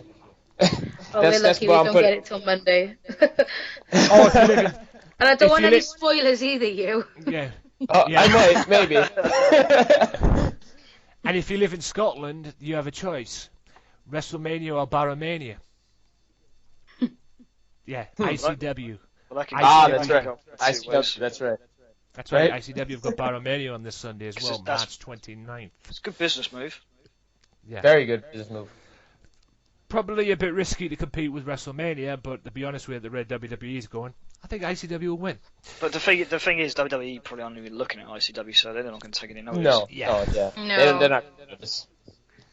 Yeah, unless somebody good pops up. Yeah, I'll tell you another good bit of business before we carry on is TNA releasing the Best of Sting DVD set right I before was just going to bring WrestleMania. that up. I was just Yeah. going to bring that up. Genius. Swift. Smart. Yeah, smart business on TNA's part, but I bet you WWE are pissed. I bet they are, but they can't say nothing because all that content is TNA's, so Right. they can do what the hell they like with it. Right, and I've been going back and forth with a few people that just like, oh, it's TNA's doing the same thing that they're doing, mooching off talent that's not theirs. It's like, well, first of all, Sting's was there for 8+ years, maybe more, and they have all that content. They have every right to make a DVD out of their own stuff. I mean, and it's smart business to capitalize on WrestleMania buzz on WrestleMania week. So when you think about that, how are you going to try and fault them for doing it? TNA's own WrestleMania. Release a Sting DVD. Oh man. Even though TNA, I'm going to I was gonna say, Yeah, so am I. I'll probably have a butchers at it too. But at the end of the day, TNA's WrestleMania. It's not until October. Bound for Glory. Fortunately. Yeah. So TNA's WrestleMania. Release a Sting DVD. Right. Next match. We all know what it is. The build-up, the face-to-face, somewhat confrontation between Brock Lesnar and Roman Reigns. These two didn't even fight. This is what annoyed me about it. It ended with Brock Lesnar having the WWE Heavyweight Championship belt, and Roman Reigns snatching it off him, and then doing exactly the same thing to him. Mine. Oh man. And then he got into Mine. Mine. Pretty much. That's And weird. it was like watching a kids show on Nickelodeon. It was. You know what? Are you telling me that their build-up for their main event of WrestleMania is a fucking tug of war? Yeah. I actually saw this segment and I was waiting for one of them to turn around at one point and go, Mom, he's taking my title belt. Oh, for he's taking my fuck's sake. title. I was like seeing this when I saw this. I think I went to bed then. I think I actually went to bed that night or something. I saw this, and I saw it again the next day just to make sure that I wasn't, dreaming, or I wasn't, I didn't go do lally tap or anything like that, just to make sure I was sane and I wasn't going insane. And I was like thinking to myself, since when did WWE start showing Nickelodeon kids shows? I don't know. It was like something you'd watch on a Nickelodeon channel, on here, and I am flabbergasted that they would end Raw with a tug of war like that, leading into the biggest show of their existence. They ended it so weakly. I mean, I said it to Chad Broughton, who's not here today. It's the best way they could have done it was keep it the same up until that point where they start tugging on the title, and then Brock Lesnar and Reigns start exchanging hands and just have a bit of a brawl. go to the outside, have Lesnar throw Reigns into the steps, and then Lesnar gets the belt back to hit Reigns with it. Reigns ducks it and hits him with something. Then Reigns gets held. Then Reigns gets held back, and then Heyman can push Lesnar away. So no, save it for Sunday. Save it for Sunday. Yeah. Gee, there's something like that, you know. I mean, I think the crowd would have come unglued if they started fighting then. Yeah. So, yeah. You know. Are you listening, WWE? No. See, Exactly. that bit of fantasy booking alone, it's not. I haven't overthought it. It's something simple, and it's something to give them a taster for Mania to actually make them want to see this match instead of just doing it. Because apparently, I don't know if you two know about it, but I heard on the grapevine that apparently after that segment and the cameras were shut off, they both dropped the belt and left. Swear to God. It's like, cut. Okay, we're done. All right, let's go get a coffee, Roman. All right, cool. That's what. Oh my! Man. I'm done. That's it. That's Taxi. God, that's awful. That's done. just a wah, wah, wah, wah. That's all it is. That'll be on the Raw WWE Raw bloopers coming soon to a DVD, and no doubt that will probably be on it. Man. Fucking bet it. Oh my God. Lord. Maybe I should have watched the app. Maybe I should have got the app and watched that after Raw. Everything, I don't know. Just ridiculous. This is going to be a treat for me right now. What are your ratings for the show? Just because of Sting in that Dolph Out of Ziggler and 10. Daniel Bryan match, I'll give it. I'll be generous. I'll give it 7 just for that. Mike? Oh man, I'm not even. They're gonna think I'm an asshole. I'm going 3 on them. I don't care. It was bad. I mean, it was bad. Aside from Sting and then Ziggler and Bryan, that's it.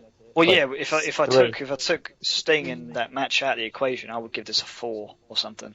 It's just I can't. They don't deserve a 7 or 8. I don't understand how they thought this was the best show they could make before Mania on Sunday. Because, like I say, it doesn't feel like WrestleMania's coming. No, it doesn't. Not at all. I mean, this has probably got to be one of the worst builds for WrestleMania in the history of the WWE. Yeah. What I don't get is they can build Sting Triple H fine, but this Lesnar Reigns match they've handled it terribly. I mean, Heyman can only do so much.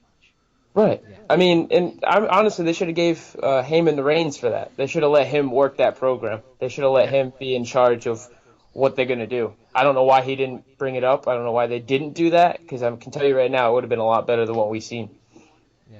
You know it's bad when the manager of the champion is promoting a WrestleMania main event. Yeah. Because that's what he's been doing on the promos. Right, and not only that, over here in the States, he's been on ESPN doing stuff with the Reigns and everything and been promoting it that way, so...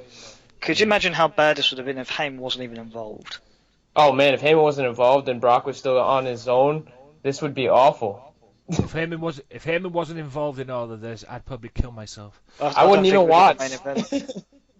Yeah, I would probably kill myself. Rox, what is your ratings for Raw? What am I rating it out of? 10? 10. Yep. 5. So that's 7 for me, 7 for James, 3 for Mike, and 5 for you. So there you go. Well, with that being said, ladies and gentlemen, that is the end of the Raw review. And let's go on to the WrestleMania predictions. This is the fun part. That's right. Time to get in on the act. And we'll kick off with the Andre the Giant Memorial Battle Royal. Now, before I do a predictions thing, I'm not going to go into... I was going to do a pipe bomb, but then again, I don't want to waste my time because it's kind of an issue kind of thing, but... The rate the Andre the Giant Memorial Battle Royal is, you'd be best off having this one on the kickoff show, because you've got the tag team titles on the kickoff show, and you've got the Andre the Giant Memorial Battle Royal. I mean, wasn't there any room for the tag team titles? I mean, at the moment right now, there is 1, 2, 3, 4, 5, 6, actually 6, 7, 8. There's 8 matches. You've had 12 matches before. Because March 29th is...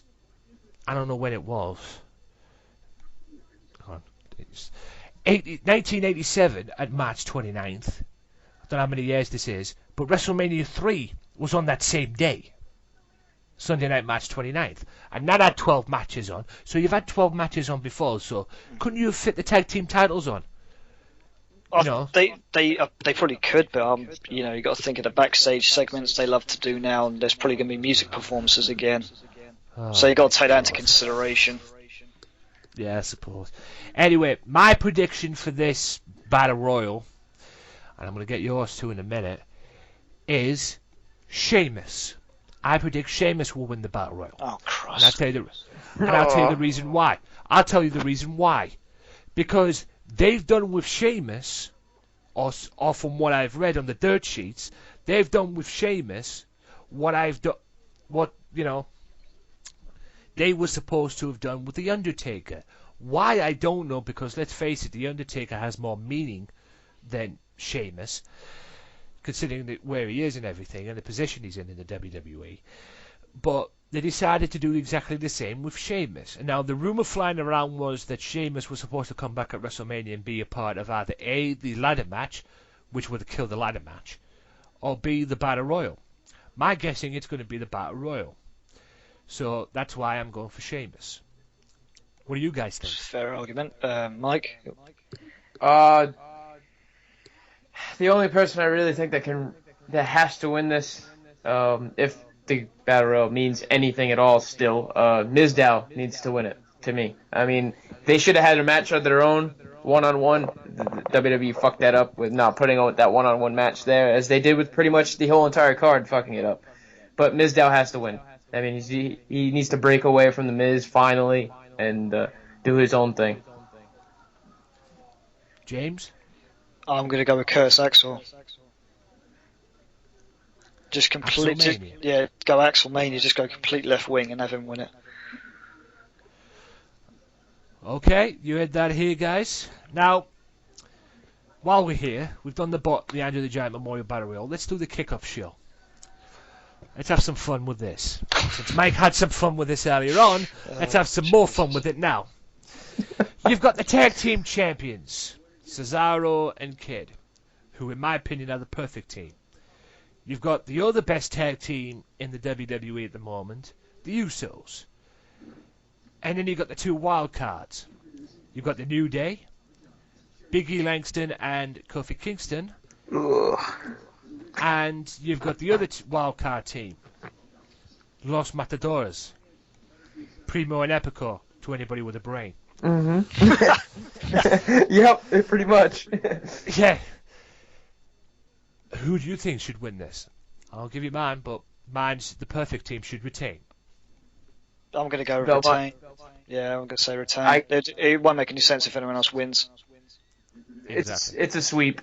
Retain. The only way I see this title changing hands is if for the Usos, and I'll tell you why. If Cesaro takes a shit in Vince McMahon's coffee, and then so that's what's gonna happen. That's how they're gonna lose the tag team titles. The Usos are so boring. Boring. Exactly. Yeah. They're boring. I don't want them to win. Nobody in that match deserves to win unless the PTPers were in it. Then I can see them taking it. That's it. Yeah, but the reason why I could see these two, I could see the Usos winning it. All right, go ahead. Who's going in the Hall of Fame? Oh, jeez, yeah. I forgot about that. It's the King. Oh, that's right. Rikishi. Yeah. Oh, man. Great. God. Now, they could have done this with Yokozuna before, but they didn't. So, Daddy's going in the Hall of... Yeah, Papa's going in the Hall of Fame, so... Do you know, I would mark out if the New Age Outlaws come back and win the titles again. I would mark. That'd be so funny if they come back and beat everyone for the titles again. I would love WWE. I would love WWE if they replaced them with Los Matadores and put them in. Yes, why not? Why not? Why not? Put the Ascension in there. But they pretty much just built up a tag team to kill it. Yeah, bloody hell. Anyway, we all go in the same retain. Yep. Oh yeah. And with that being said, we'll move on. Now, Intercontinental Championship ladder match. Now, this one is a hoot for me because I really don't know who is going to win. I've made a prediction of who will win, but I really am in two minds about who will win. Because you've got Dean Ambrose, you've got Stardust, he won't win. You've got Dolph Ziggler, you've got Luke Harper, you've got Dean Ambrose, and you've got who? R-Truth. Pushback. No. Pushback. And then you've got Bad News Barrett. Now, sorry, Bad News, I know you're awesome and everything, but you will not be retaining your title. But how do you know? Because, how do you know? well, Daniel Bryan's in it. Yeah, but And everybody's been pushing for Daniel Bryan to do something for WrestleMania. They wanted him in the main event match at WrestleMania. They didn't get their wish. They had him jobbed to Roman Reigns at Fastlane. So, what's the next best thing for Mr. Daniel Bryan? Put the Intercontinental strap on him. And that's my prediction, ladies and gentlemen. Boys, take it away. This is split into two things for me, two categories. Who I want to win and who I know is probably going to win. Who I want to win is Dean Ambrose. Who I know is going to win is most likely Daniel Bryan. Because, like I said while we were, doing the off thing over here, it was, it's been talked about that WWE wants to put the mid-card titles on Cena and Daniel Bryan after WrestleMania so they can, build the prestige up. I can't tell you how much, I don't know how much it would help the United States title if John Cena wins, but I digress. Daniel Bryan, so that's why I think Daniel Bryan's going to win the Intercontinental title. James? I'm going Dean Ambrose as well. And I agree with what Mike says about putting the mid-card titles on the quote-unquote top stars, but I think it's going to be really forced if Daniel Bryan wins it. I don't think it should. I agree with what Mike says. I'm predicting Daniel Bryan to win it, but I'm hoping Dean Ambrose. Dean Ambrose, because I think because the year Dean Ambrose has had, he needs so a title. Up and down. He should be in the main event match instead of Roman Reigns. Yeah, he should be, but they're not going to do that. But he was what was it, 0-7 at pay-per-view, something ridiculous. It's just like he is still our guy, but they seem to do everything they can to just smash him down until people stop caring. It's a Dolph Ziggler problem. Right. So Dean Ambrose. We're all hoping Dean Ambrose, but at the end of the day, we all know that Mr. Bryan will probably end up winning it. And my prediction is Daniel Bryan, even though I'm begging. Please don't let him win it. Please don't let him win it. I'll be so annoyed. Begging for Dean Ambrose. Yeah, I'm begging for Dean Ambrose to win it. I'm hoping Dean Ambrose wins it, but logic tells me that Daniel Bryan. Dean Ambrose, maybe like Dolph Ziggler, and give him a good run this time. Hell, even if Dolph Ziggler wins it, I won't be disappointed. No, I won't be disappointed, no. The only way I'll be disappointed is if Sheamus actually comes back and actually wins the strap. That's the only way I'll be disappointed. Yeah. I'll just be disappointed. I'll just be disappointed if friggin' Daniel Bryan wins it, because I don't think he deserves to. No. Yeah. I gotcha. I understand where it comes from. I mean, I know you have the feeling that Daniel Bryan has been a crybaby, so to speak, and has been kind of, and their fans has been backing him up and trying to get him in the main event again. So I get where you're coming from. Yeah, because he's come back, and since being eliminated from the Royal Rumble, all he's done is bitch and moan. I thought he was going to turn heel at Fastlane because of the way he's been acting. Yeah. Right. Yeah, I know. Go ahead. I was just gonna say, man. To me, I'm a fan of Daniel Bryan, but the back-to-back thing, I was just hoping that they were just give it to Reigns, just let Reigns do it, and have Seth Rollins cash in, and boom, that's it. I mean, Bryan will have his day. I mean, the guy, his career's not over. I mean, let him go to WrestleMania. Let him, if he wins the Intercontinental strap, let him do that for a while, and then if he gets back in the main event scene, let him do that. I mean, there's no need to complain. I mean, I understand just because it's not your guy, you gotta make an uproar. But the thing is, in that sense, yeah, for Daniel Bryan apparently being our guy, Right. They're starting to smash him into stuff, and I don't like it.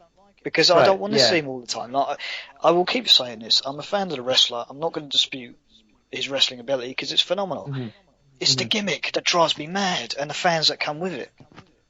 The Yes Movement is done. It does not have any place in continuing because the Yes Movement last year was supposed to be against the Authority. This year, it doesn't have a place. And the way his fans have been acting, I just think, oh, jeez. Right. It's a bunch of crybabies, so to speak. It's a bunch of Cena fans, but oh man, dude. Yeah, that's what bothers me a little bit. I mean, like I said, I thought the match at Fastlane that he had with Reigns was pretty good. It was actually pretty competitive. I thought we were going to have an issue, but It I thought we were going to have an issue, but it was a good match. But then people pissed me off saying, "Oh, Daniel Bryan carried him the whole way through." No, he didn't. right. No, it was pretty much half and half. Reigns did his part, and Bryan obviously did his. Yeah, because I've said this before. You cannot. The thing with the fans is that just really hurts my brain is you cannot kick off saying there's no main event stars apart from Cena and whoever else. We want someone new and fresh to come into the fold. They give him someone. Yeah, granted, it might not have been their first choice, but they shit all over it. Yep. And then try and smash over a top guy that's already on the top to be champion again. So if it was up to them, Daniel Bryan probably win every title. This is how stupid it's gone. Pretty much. I mean, I get it from the standpoint that the guy, kind of got the short end of the stick getting hurt and the title gets stripped away from him and everything. He never really lost it. I get all that, but it's just Roman Reigns, they're trying to build new stars. Again, like you said, and I've said before, Roman Reigns might not be the best choice, and he doesn't look like he's completely ready, but who is? Well, yeah, we've spoken about this. Do it. When are you ready? You have to show. Yeah. You have to show that you can do this. Let him do it. Right. Let him win the title. Let him win the title. See what he does with it. If he sink or swim. If he does great, keep it going. If he doesn't do so well, put him down to like a US title reign or something. Pretty much, or put him in the Intercontinental title race, something like that. Something like that. Do something like that. Well, there you have it, guys. Now, as we talked about the Intercontinental Championship, we might as well go on to the most predictable match of the evening. The United States Championship. Oh, you thought I had a field day? You thought I had a field day with the tag team match? Oh, I'm gonna have a field day with this. Now, as we all know, ladies and gentlemen, in WWE's big monster heels always get built up to, they always get pushed to the moon and everything. That is until they walk into John Cena. When John Cena's about, they tend to put a halt on that. Ask Lord Tenzai. So, with that being said, the probably predictable outcome, as we all know what's going to happen, John Cena will be your new United States champion. Guys, take it away. Oh, Jesus. Well, man. I'm in two minds about this. I'm in favour of it in terms of making US title popular again, so it actually has some relevance and not just a throwaway title. But him, Rusev getting his first loss on the grandest stage is, how do you come back from that? What do you do after that? Exactly. Mike, I can sense the heat from you. Woo! It's mega heat coming, my friend. Oh, this is like stabbing me like 20 times over. I don't even want to say it, but I know how WWE is, and I know how protective, even though they should not be, of Mr. John Cena, the Wall, as I like to call him. Ask Bray Wyatt. It's the whole reason why he can't be the perfect new face of fear. He should be undefeated, carrying that streak. But whatever, that's another topic when that comes up. But I really think, especially after watching Raw and seeing how he decimated Rusev and basically beat the shit out of him, had Cena wins LOL all over it. So to me, I don't like it, but Cena's gonna win, and I'm not going to watch it anyway, so I don't really give a damn. Well, it's not all negative. There is a positive to this. No, yeah, there is a positive. Yeah. With trying to keep the U.S. title, make it more prestigious. But let's face it, Rusev, it's not his fault that it's not prestigious. I mean, they didn't book him right. He's defended it once, and it was against John. And that's not his fault. But Rusev his streak is really good. I mean, the guy's been built up this whole entire year. He's like one of the legit heels that they have. And now you're going to put him up against the wall and have him lose, and all that momentum is gone. Well, the same thing happened with Bray, didn't it? So exactly the same thing happened with Bray. Built up to be a mega heel. Smashes into Cena at Mania, loses, and then they had to spend a whole year bringing him back up again. It's probably the same for Rusev. Yeah, that's why I call him the Wall. And he's the Wall. What you could do is anything you want before then, but then as soon as that Wall named John Cena comes up, you're pretty much done. You're pretty much finished, because he's not losing back-to-back on pay-per-view. No, and it's sad. It's really sad. I mean, they have guys. You need to build guys up. John Cena, they need to stop going to the well. The guy's done, or pretty much done. He's on the back end. He's not going to do anything for you. He'll be there for, 5 years, tops? And and you're trying to book him still as the superhero, like nobody can touch this guy. I mean, it's ridiculous. It goes back to when he was forcing Rusev to tap. Why'd you do that? Now you just took all the excitement out of seeing Rusev lose on free TV and having him tap. Yeah, because that's going to be the finish. Right. You should have just let him pass out, and then Lana, begging him to stop and saying he would give him his match. It was ridiculous. It was like, are you kidding me? You're having him be a bully. Right now, he's supposed to be a face, but you have him be a bully until Lana, basically says the match for him. And then Rusev goes the next week, says, I didn't say the match was going to happen. Lana did. She had no right to. But he still agreed to it anyway with a fake Russian lawyer dude. I mean, I could do better Russian than that. I mean, it's ridiculous. The whole thing is stupid. That's what I'm saying. Booking today in WWE is just no good. They don't know how to book anything. They rely too much on John Cena, and it's just a mess. Everything's a mess. Yeah. Sorry for the tirade. No. Hey, I welcome that in this show. You know that. You talk about the US title being non-prestigious, and this is the way they're trying to bring prestige back to the title.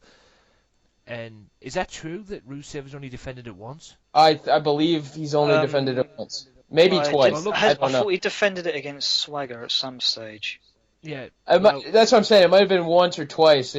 Swagger and then John, obviously, in Fastlane. But that's about it. Yeah. I think he defended it against Sheamus, and then it was... Did he? Yeah, there was a rematch. Yeah, the rematch clause. Yeah, that's right. That's right. Yep. Okay, maybe 4 or 5 times. But I know what you're saying, Mike. He's not defended a match, which was the exact. It's not a lot.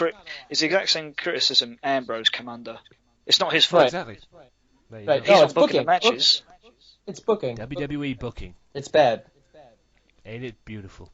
Not. No, it makes me throw up. It makes me want to rip my hair out. Yeah. Speaking of ripping your hair out, Divas match. Oh, man. Oh, for God's sake. There'll be lots of this going on. Speaking of ripping hair out, Divas match. Oh, man. Talk about my prediction for this match. My prediction for this match is AJ Lee and Paige. But my real prediction for this match is I could give a flying fuck. Man. So, what's yours? My prediction: are we going for a piss break or getting something out of the fridge? Or...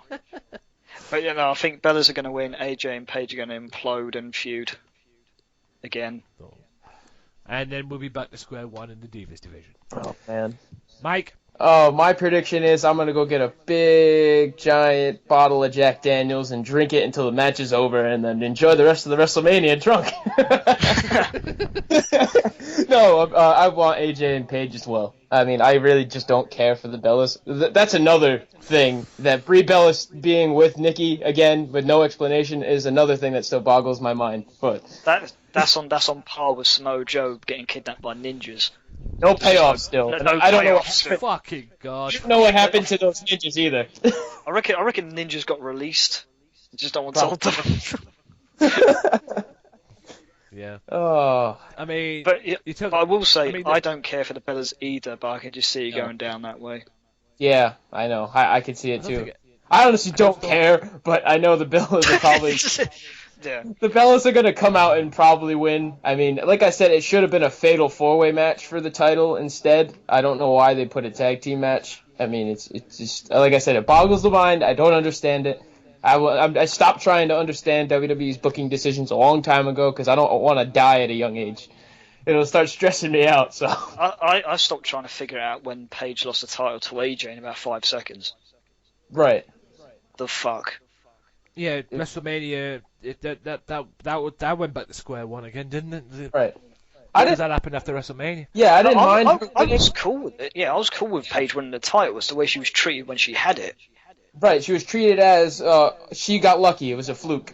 JBL on commentary, Class A commentary, being a douchebag, who at the time was NXT general manager, who's supposed to be pumping these people up. He's pushing them down, which again boggles the mind. I don't understand it. Doesn't make any sense. I don't know how that's you put over young talent, but that's JBL's class, and that's how he works with. So whatever. JBL could suck my dick. Well, I don't want him. I don't want him anywhere near mine because he's not going to put it over. No. He'll get a shovel and smash it down.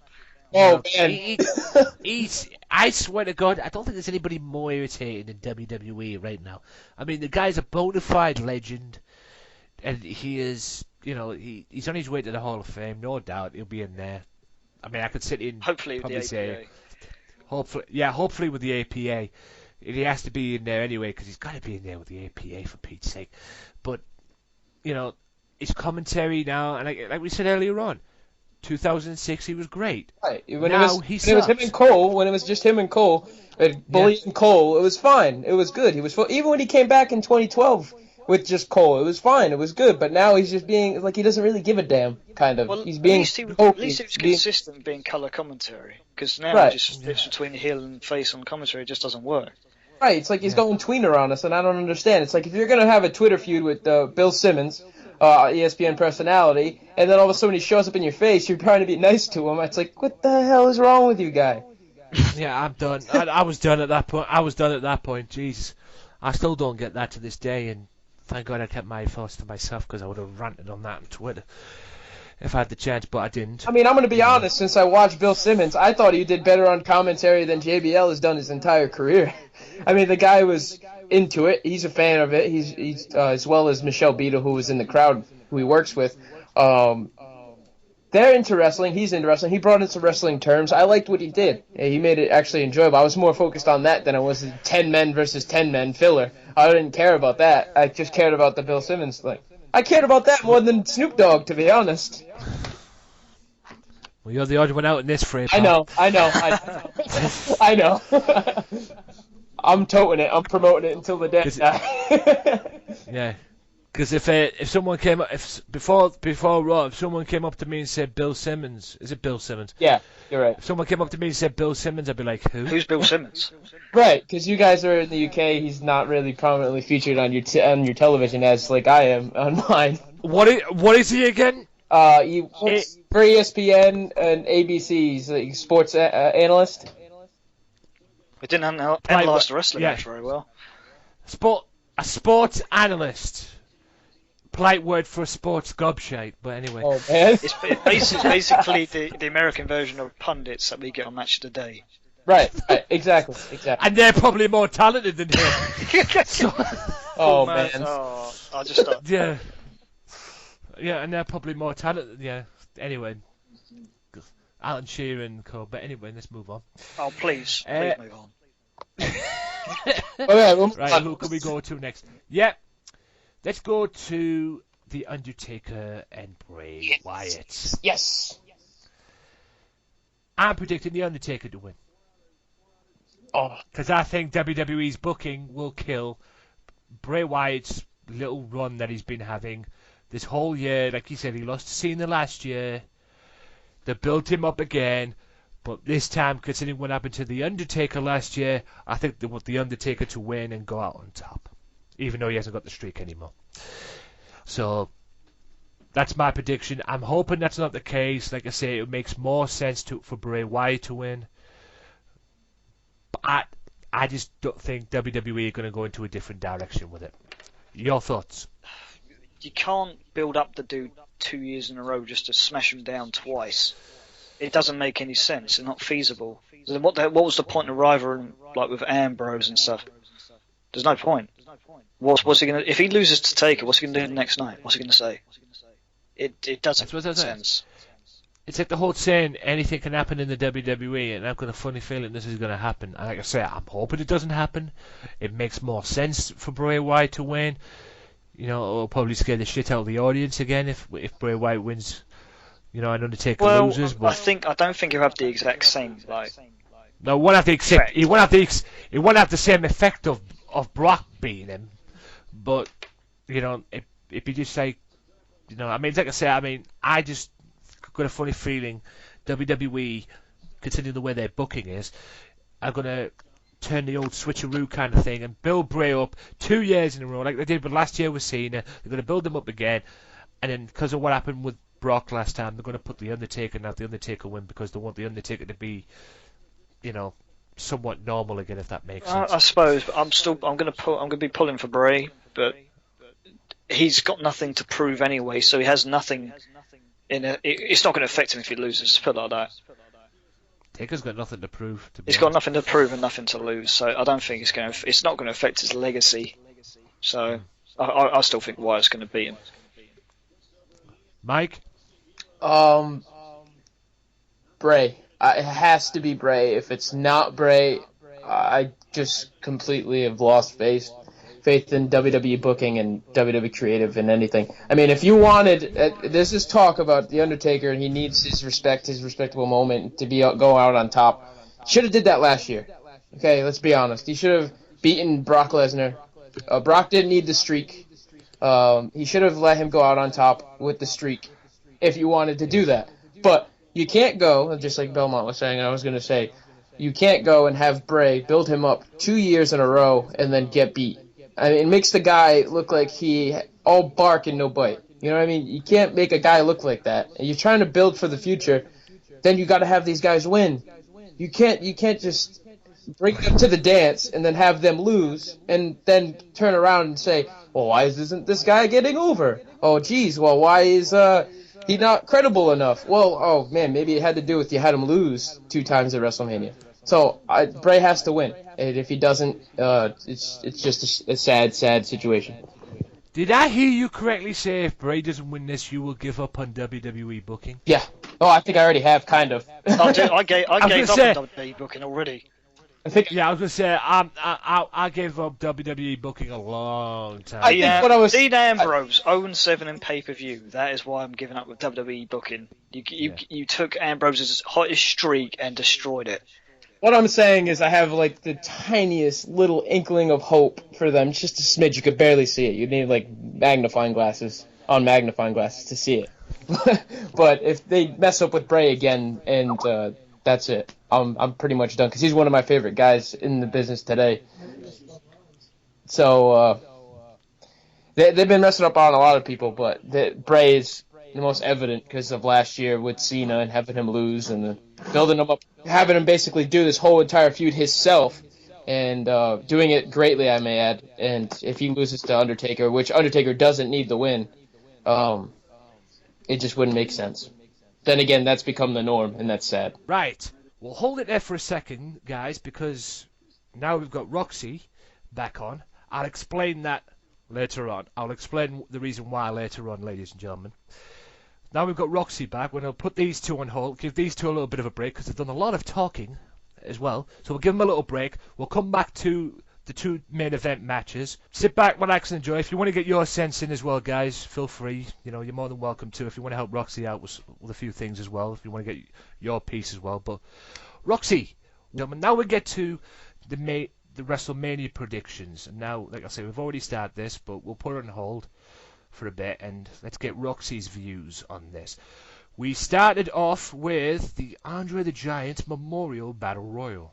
No. Now, Rox, my prediction for this, Rox, was Sheamus, and I'll tell you the reason why. It's because WWE have done exactly the same with Sheamus, from what I've read on dirt sheets, as they're doing with The Undertaker. Why the fuck for, I don't know, because WWE is more prestigious Well, The Undertaker's definitely more prestigious than Sheamus, considering his legacy and everything. So they've kept him off TV, from what I've been told, and there's all these rumours flying around that Sheamus was going to return at WrestleMania and be a part of the ladder match. Now, if that was the case, that would just fuck the ladder match up good style. Yeah, I agree. Now, the other logic of when he was going to return and be a participant in was the Andre the Giant Memorial Battle Royal. And that's why I'm going for Sheamus, because unless he's not in it, if he is in it, he will win. What's your prediction?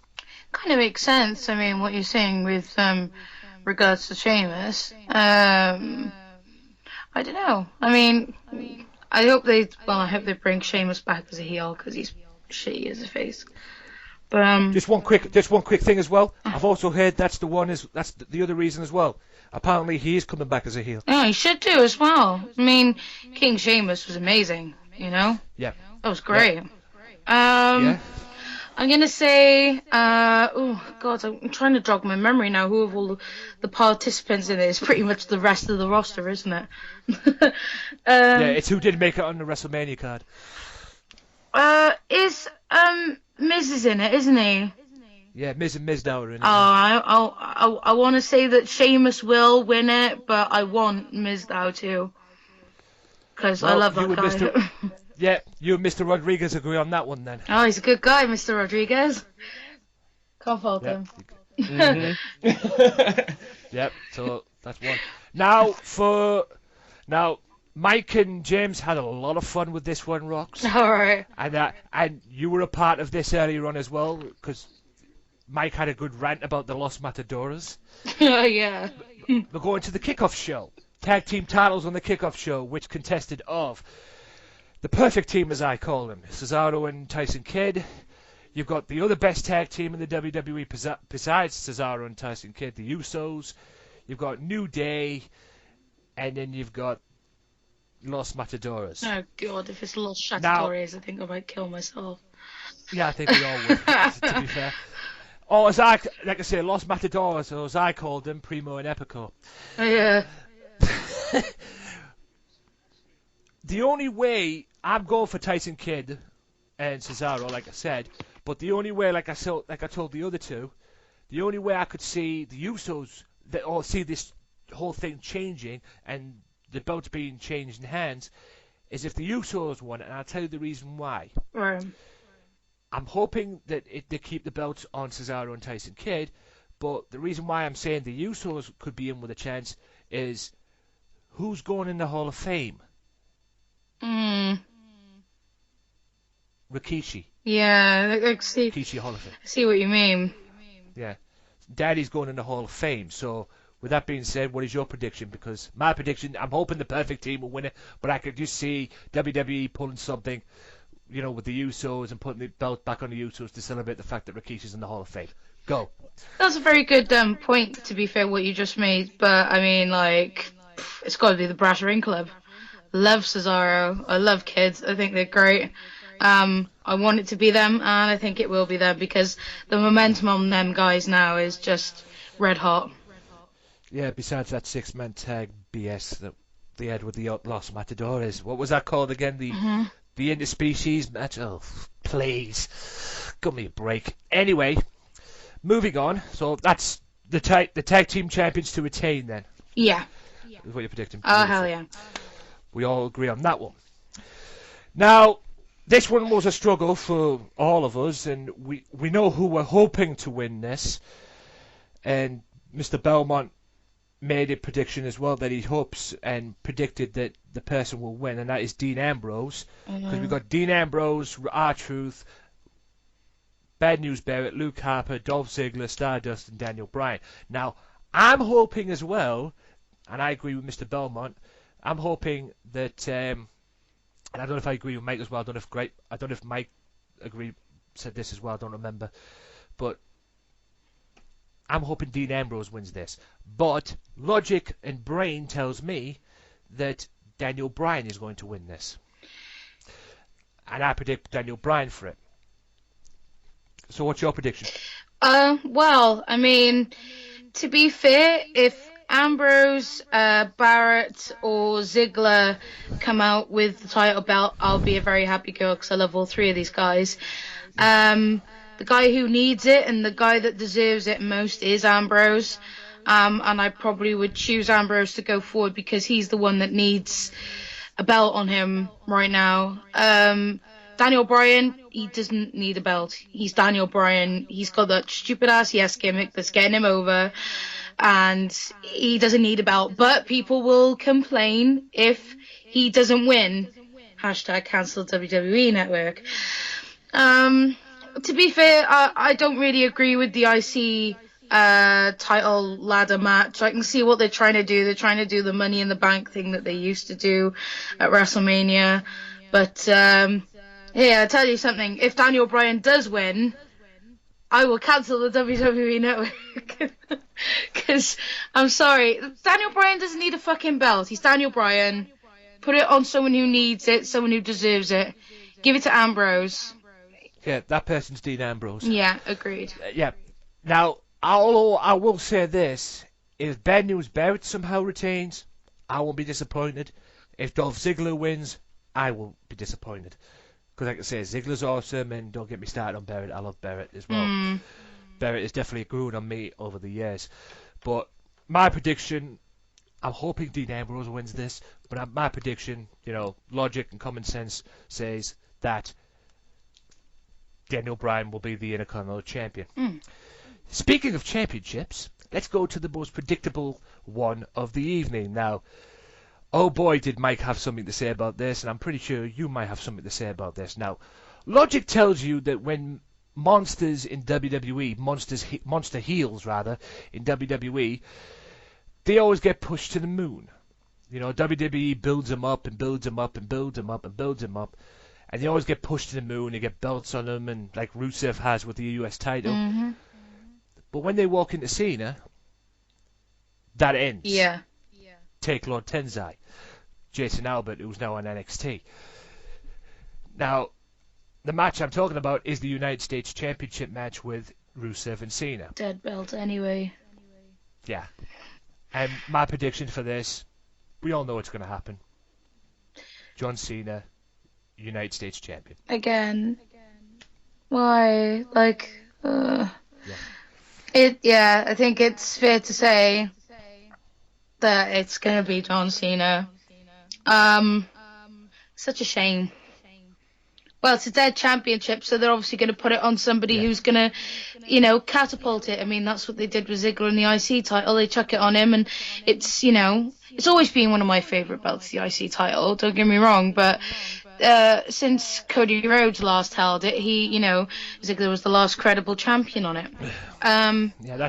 I actually miss. I mean, I don't know if the other two will agree with me on this. I actually miss Cody Rhodes as Intercontinental Champion. Yeah, so do I. I miss having a credible IC title holder, to be fair. And it's the same with the US title. The US title hasn't been the same for years. So, I mean, at the end of the day, if they're going to try and push this title, then you're going to have to suck it on someone like Cena. I can understand the booking, but it kind of crushes Rusev a little bit. I mean, Lesnar ain't going to be there forever. They need to start building a super heel, and I think that's, that's the way that they should be going. But, all the great ones must fall at some point. Yeah. Speaking of hair pulling stuff, which I'm guessing that's what the Cena situation is with you, hair pulling stuff. Let's go into another hair pulling stuff. The Tag Team Divas match. Oh, Jesus fucking H Christ. Now, this is probably going to be a bathroom break for me because my prediction for this is going to be AJ and Paige. But my real prediction is I could give a flying fuck. So, what's your prediction on this one? It's such a shame, because, being a woman and, wanting to promote being kick-ass, I should really give a toss about the Divas division. But I don't. I just don't. Since Michelle McCool left, I really do not give a shit about this fucking division. But I'd have to, if I was gonna say that I wanted anyone to win, it wouldn't be the Bellas for sure. Because that's just like why are they even there? Sucking your way to the top kind of thing. If you know what I mean. Yeah, wow. But yeah, like I love AJ. Don't get me wrong. But I think that it would do well on Paige right now, and I want Paige to win because she's my homegirl. So and I love her. I love her look. I love her style. I love her way of wrestling. She seems to finally be getting over now. Yeah, Paige all the way. Right. I guess we all agree on that one. The tag team match. Now, I take boys. Are you still there? Yeah, absolutely. Yep, still here. Yeah. Now we can come back. Hi. Yeah, now we can. Hey. I guess you guys enjoyed that. Now we're talking about going into the main event, the Brock Lesnar, Roman Reigns, and Triple H and Sting. I don't think I got anybody's predictions on a certain match that I've missed out, and I know it's naughty me, naughty Tony. Randy Orton, Seth Rollins. Oh. Now, I'm predicting the Viper for this because of what's been going on over the past months and everything. But, like someone said on YouTube, I read a comment on YouTube about this. The only way that Seth Rollins can win is if he does it by himself. Because we all know the J&J Cruiserweight Division security are going to be at ringside, and they're going to get involved. But we all know, anybody with a brain knows, that Seth Rollins doesn't need J&J security. So the only way I'm predicting Randy Orton to win this, but if Seth's going to win this, he needs to do it without the two Cruiserweight Division members, his two sidekicks. He doesn't need them, and we all know Seth Rollins is the top heel in the WWE. He's the big top heel in the WWE at the moment, and a hell of a wrestler too. But if Seth Rollins wins at WrestleMania because of J&J security, then it's not going to make him look good. It's not going to establish him to where he needs to be, and it's going to make him look like an idiot, quite frankly. So my prediction on that case is Randy Orton. Boys, guys, what's your prediction? Rollins needs to win. No, I'm going to say Orton wins and then Rollins becomes champion at the end of the night. Rox? I want to throw a curveball in here. Oh, please do. What if Sheamus comes back and helps Seth Rollins and becomes a part of the Authority as a part of his heel thing and attacks Orton? Because, to be fair, which is obviously I'm going to pick up in another prediction that we're going to be floating later on, I think that Seth Rollins still needs to look strong because I feel that he might cash in a certain briefcase. But I don't think it's going to be a clean win for anyone, which is why it's a little bit hard for me to predict. I got to be fair, I couldn't say, because I think that both guys are going to end up coming out looking healthy, and someone's going to win by, count out, or something weird is going to happen. Someone's going to get involved, let's be fair. So I really couldn't say, but all I know is that Rollins is going to have to come out looking strong. So I really couldn't give you a prediction, guys. I want it to be Rollins, though. I want it to be him. But as far as who I think is going to win, no idea. It's anybody's ball game. Well, that's a fair prediction. And you know what? I kind of like that idea about Sheamus as well, because there's talk about Sheamus coming back to be a heel. Yeah. So, maybe throw that in there as well. But like I say, the only way Seth Rollins can win this if he does it on his own. He needs to do things on his own now. I mean, blooming heck, he doesn't need the two Cruiserweight Division members and the two Stooges. He doesn't need them anymore. And they're just making him look bad.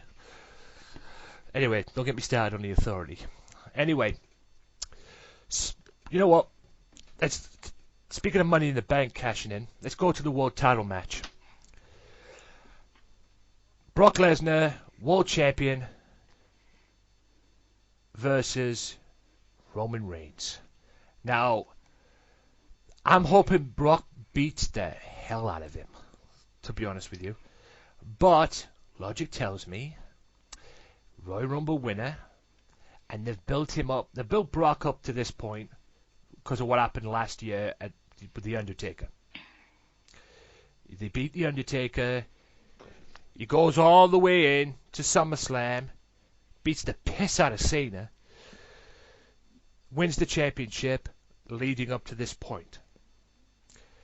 Roman Reigns wins the match, and Roman Reigns has been built as the next big thing. Taking nothing away from Brock. Now, Roman Reigns' logic tells me that Reigns will win the championship. But question is, will Rollins cash? That's my thing. At the moment right now, I'm predicting Roman Reigns, as much as I hate to say it, Roman Reigns to win this. In my opinion, they've done this a year too late. Because if they weren't going to have Daniel Bryan in last year's WrestleMania, even though they had to have it in through fans chanting and fans boycotting things and that's why they ended up making it a triple threat match, Roman Reigns should have won the Royal Rumble last year instead of Batista. But they didn't. Batista won. So they've done this, in my opinion, a year too late. So that's why I'm hoping Brock Lesnar wins. But my opinion, my prediction, I hate to say it, is Roman Reigns. Although something tells me there might be a cash-in. What do you guys think? Well, a couple of weeks ago, I would have told you, hands down, Roman Reigns is walking out as the WWE World Heavyweight Champion. But as we found out in recent days, Brock Lesnar has resigned with WWE, so that's kind of thrown a monkey wrench into a couple of things. So I'm thinking that Lesnar's probably going to retain, but besides that, I think whoever wins, Seth Rollins has got to cash in on whoever wins that matchup and walk away with the WWE Championship. That's all that matters to me. I think Reigns by the skin of his teeth before Rollins cashes in and wins the title, and that's the last shot of the night, is Rollins standing above him with the belt. It sets up the chase for the next night, along with Lesnar because he's staying, so you could get a few good triple threat matches out of that. So I reckon Reigns to win just, but Rollins is walking out the championship. Queen of Heels? I agree with pretty much what Mike and James both says. I mean, up until yesterday, I would have said that Reigns was definitely going to win. And then, they threw the wrench in there and Brock re-signed. But I'm going to still choose Reigns because, let's be fair, if we're going to be looking at the disintegration of the Shield, Roman Reigns hasn't got his hands on Seth Rollins yet. And let's not forget, it was Seth Rollins who hit Reigns with the chair first, so I think that could be a nice little rivalry there. So yeah, and then I think that Rollins will go for the cash, obviously. But I think it might be unsuccessful though. Yeah. I have a feeling. I think they should do a rivalry with that, actually. They should. I mean, Dean Ambrose has got his hands on him, so why not Reigns? Yeah, Rollins and Reigns, yeah. I think a lot of people would want to see it.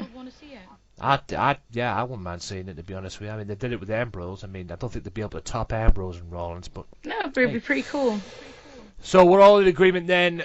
Everybody wants to cash in, but out of the match outcome, we're all predicting... Well, at least I'm predicting Brock. As am I. I'm hoping Brock, but I know Roman Reigns, logic tells me Roman Reigns is going to walk out with the belt, but at the end of the day, we're all hoping for a cash-in. That's what we all, at the end of the day, we all want to see Rollins cash in the title, cash in the briefcase. Yeah, because he's had the case a little bit too long now. Yeah, it's been too long, way too long. There's also a wild rumor flying around that Triple H is going to be ganging up on Roman Reigns, and there's going to be finishes left, right, and center from Rollins and Lesnar. And apparently Vince McMahon's name's been thrown in, and he's going to come out and fire his son-in-law. But I know that's a bit of a weird one. I don't know if anyone's heard of that, but yeah, apparently there's a story flying around that Vince McMahon's going to be coming out at the end and holding up Reigns' hand. Oh, that's not going to be good. That is not going to be a good reaction. It's No, it's not. That do you know what that signifies? Vince saying, "I won. Screw you guys."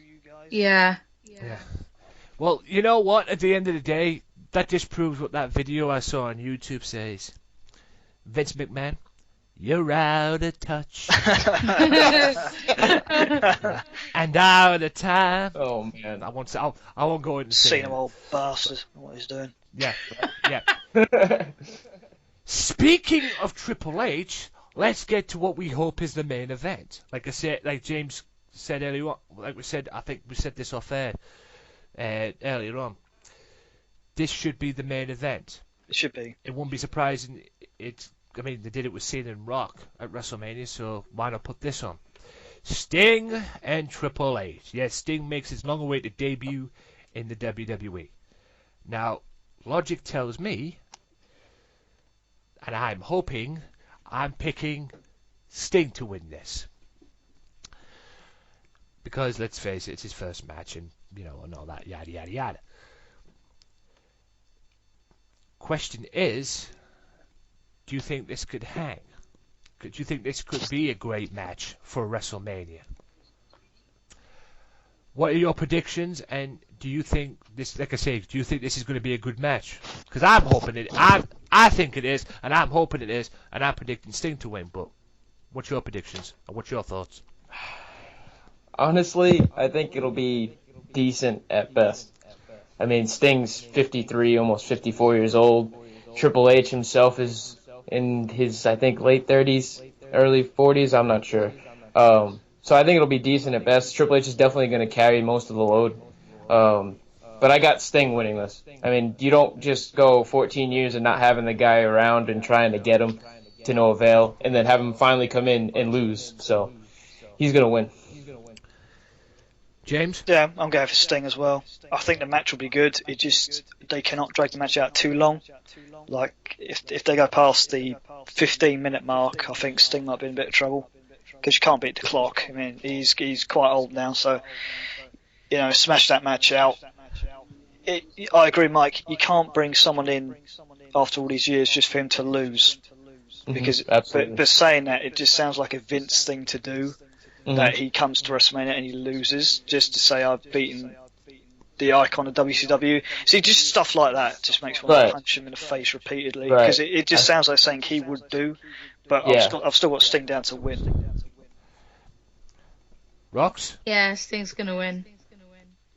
Pure and simple. And that's said. Now, one question before we wrap this up. Do you think Sting will have a match? I would imagine he'll have another match after this match with Triple H. My question is, who do you think his opponent should be? To me, I've been thinking about this. Sorry to cut you off, Belmont, but that's cool. I've been thinking about this for a while. It's probably since Sting got in. It needs to be Bray. I like to see the clash in characters, Bray Wyatt and Sting, especially with Crow Sting. Those similarities between characters. I want to see Bray go against Sting. Something like that. I don't want him to have another match, to be honest with you. Just let him have this one, let him win at Mania, let his career come full circle and let him go. Let him go, roll off into the distance, then put him in the Hall of Fame next year.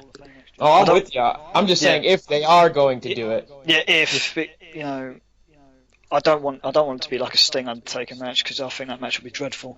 Oh, that'll be god awful. That'd be really bad. Yeah, I agree with you guys. If they're gonna do one, if they have to do one, then do it with Bray. But please, don't do another one. Just don't. Yeah, let me just say this right. Last year, Kenny on Sunday Segway did a WrestleMania show. They had me on with Brock. They had me on with Brock Lesnar in the Undertaker match. And guys, if you haven't listened to this, I'm sure it's up somewhere. Go and find it. I would imagine it's probably on the Sunday Segway YouTube page. I don't know. But I'll tell you this. I watched that match with him. I watched it, while we were doing the show and everything. It was live as it can be. When Brock beat The Undertaker, my reaction was, holy motherfucking shit. And that's a shoot. And then I turned around and said, that's the end of the Sting Undertaker match. Done. That was the moment right now when I thought Sting Undertaker, not going to happen. Right there and then. And I don't think it ever will happen. No. Because like you guys correctly say, it'll be a clusterfuck. Yeah, it'll be god awful. 250-plus-year-old guys going at it. No, it's not going to. Yeah. And the fact that when you look at it in essence, they're two very similar characters, because basically Sting was the Undertaker of WCW. Yeah. Right. So- and that so was they- the draw. And that was the draw back then. For the reason why we wanted it, but it's just way too past time to do it. But now. maybe like have them cross paths somehow, Maybe, yeah. like just for fan some- service. But in terms of a match, no, God no. Yeah, some cameo maybe at WrestleMania. They walk past each other in the hallway or something. I don't know. Or somehow they like end up in the ring together at the same time somehow, just for that one epic moment, and then just leave it. Yeah, maybe one of them comes in for the save for the other one, instead of hinting at a match between the two of them. Yeah. Oh, but the only Because way let's be fair, they're both face, aren't they? Yeah, but Yeah. the only way either one could do that for the other is the only way I could think that it could happen is that Bray's about to beat Taker, and then you hear that crow noise, and Yeah. then Sting drops Bray. So, But what I'm saying is that I don't think that's going to happen like this year, is it? It would have to be like next year that they'd like have to start hinting at it. But yeah, that kind of makes sense. yeah. But the thing is, Sting has said it. He said it on JR's podcast. He's only got enough in the tank for one more big match, so I don't think there'll be another one. Well, to be fair, I think it'll be really good to see how Sting hangs with Triple H. I'd like to see him wrestle to actually figure out whether he could go another couple of matches. You know, Maybe. I think people are going to be surprised.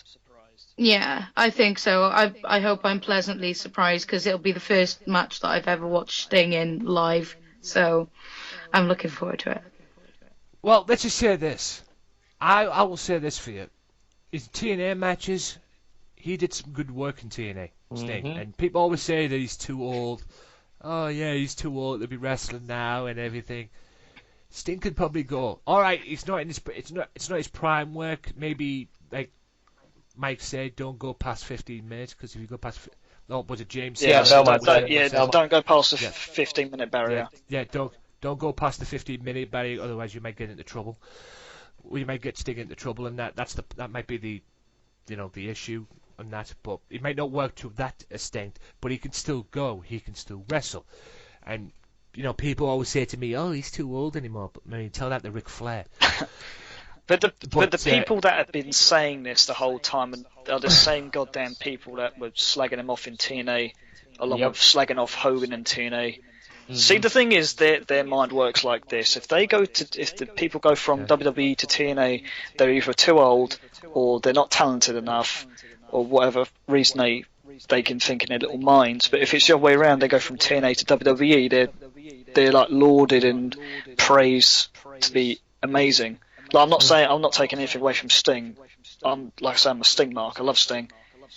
But it's the disrespect before he went to WWE that he received from WWE fans that it just makes me very sour towards them. Yeah, I mean, yeah, but you basically said it all there. I mean, you basically said it right. I mean, at the end of the day, it is what it is, and we've got this match now with Sting. We're hoping we're going to get a match with him and Bray Wyatt. I wouldn't mind seeing the Bray Wyatt Sting match myself. But, it is what it is at the end of the day. It depends what WWE... It'd be interesting to see what happens with WWE and what they do with him after the WrestleMania show. The question is, will he show up on Raw? And like I said, that's what the question will be asking now. What will be next for Sting after WrestleMania? Hall of Fame. We have to wait. Well, yeah, we all know he's going to be in there eventually. Quite frankly, I don't know why they just don't put him in now, to be honest with you. But hey, maybe they don't want to steal the spotlight from Macho Man. Thank you, God, for putting Macho Man in the Hall of Fame. Finally. Should have been in there a long fucking time ago, but hey.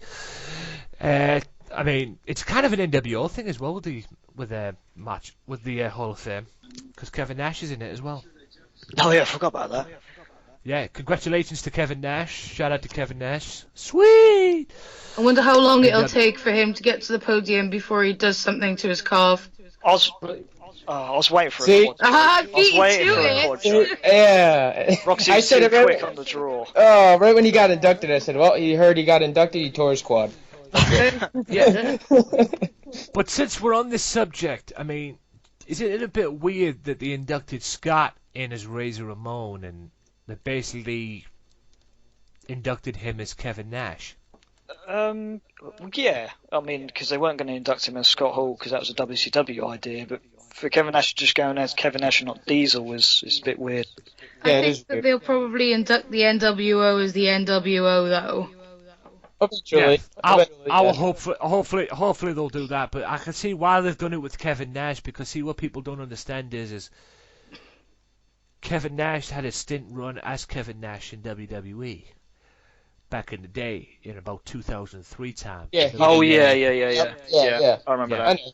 That's what people seem to be. Yeah, that's what I'm saying. That's what people seem to be forgetting, because That was like his best Yeah, run. yeah, he had his match with. They had matches with, you know, Triple H. the Triple H in Hell in a Cell, Elimination Chamber.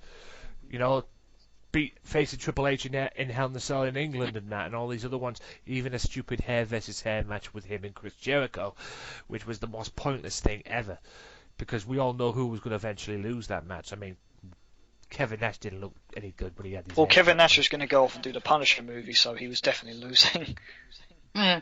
Oh, in that respect, then that might be the reason why he got the haircut, because that hairstyle he had after he got his haircut was just didn't work for him. But that was probably the reason why, looking back on it, the movie thing, because the amount of things you have to do to get in the movie. You know, lose weight, get a haircut, go bald, whatever's next. You know, it's amazing what film people make you do just to get into a movie, just to make you play a character in a movie. But It's true. with that being said, that is the end, ladies and gentlemen. We finally got to the end, and we finally got there at the end of the day. Let me just say this to you guys right now. Let me explain why this was the way it was. Roxy had a power cut in her where she lives and everything. That's why this is recorded on Skype. I want to let the count the back. This is recorded on Skype.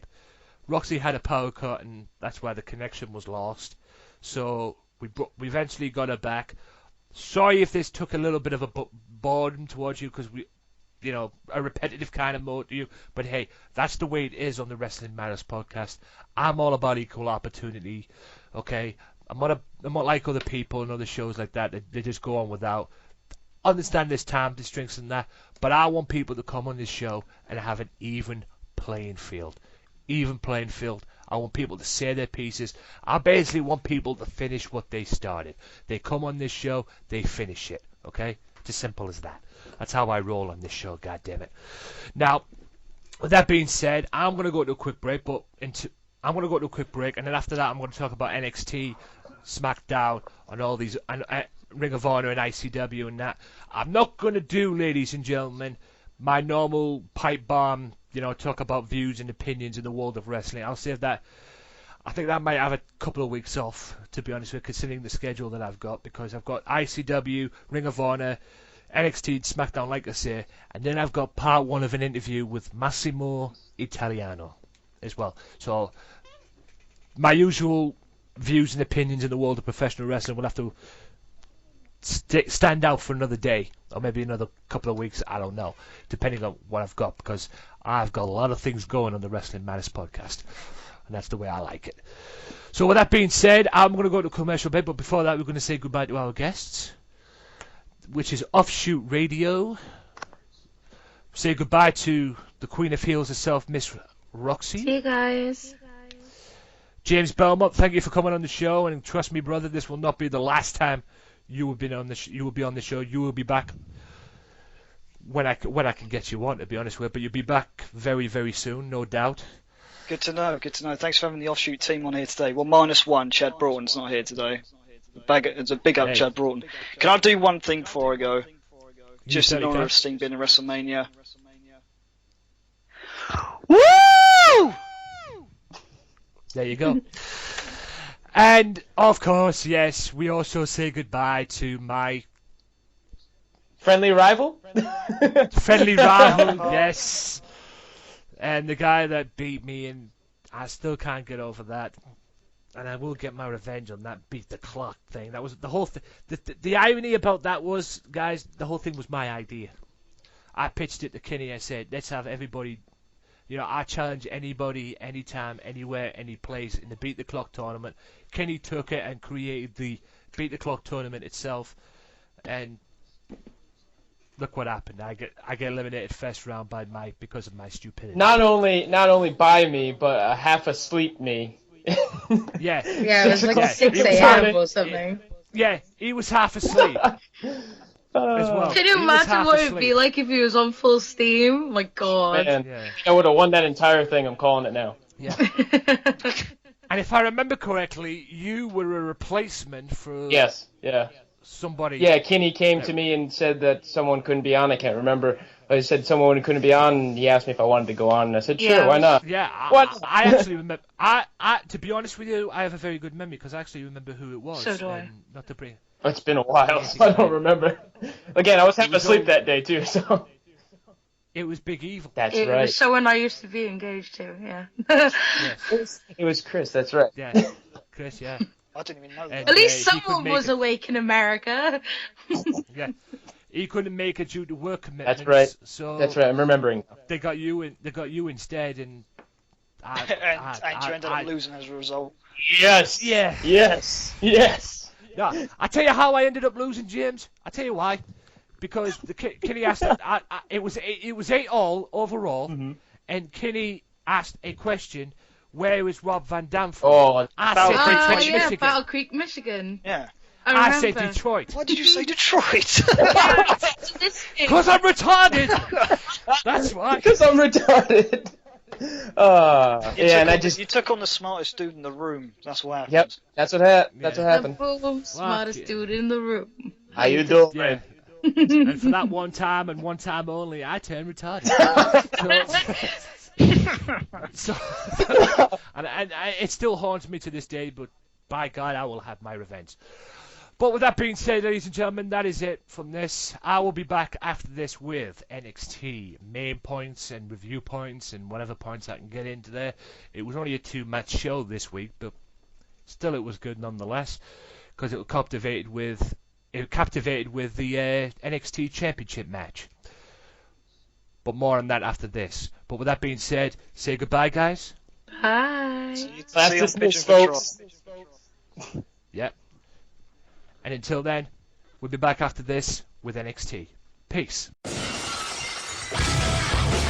Be sure to listen to the Sunday Segway Wrestling Podcast. What? Every Sunday with Kenny Killer and the Galdem Sugar Shugs. Yes! Yes!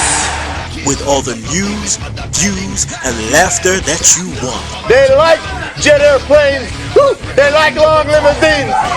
Every Sunday, the Sunday Segway Wrestling Podcast on Podomatic, iTunes, and YouTube.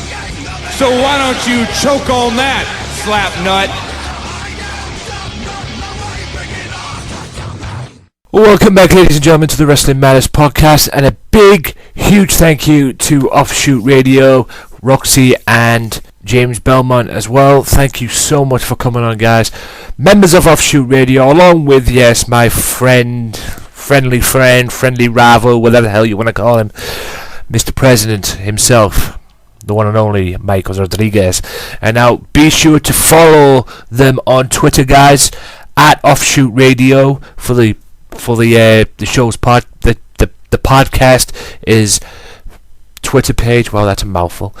And be sure to follow James Belmont at GX2001 on Twitter, and Roxy at That Roxy Girl on Twitter as well. Also, Mr. President 92 for Mike as well. So be sure to check them guys out. Follow them. Check them out. Check out the Offshoot Radio show as well, and I guarantee you will not be disappointed.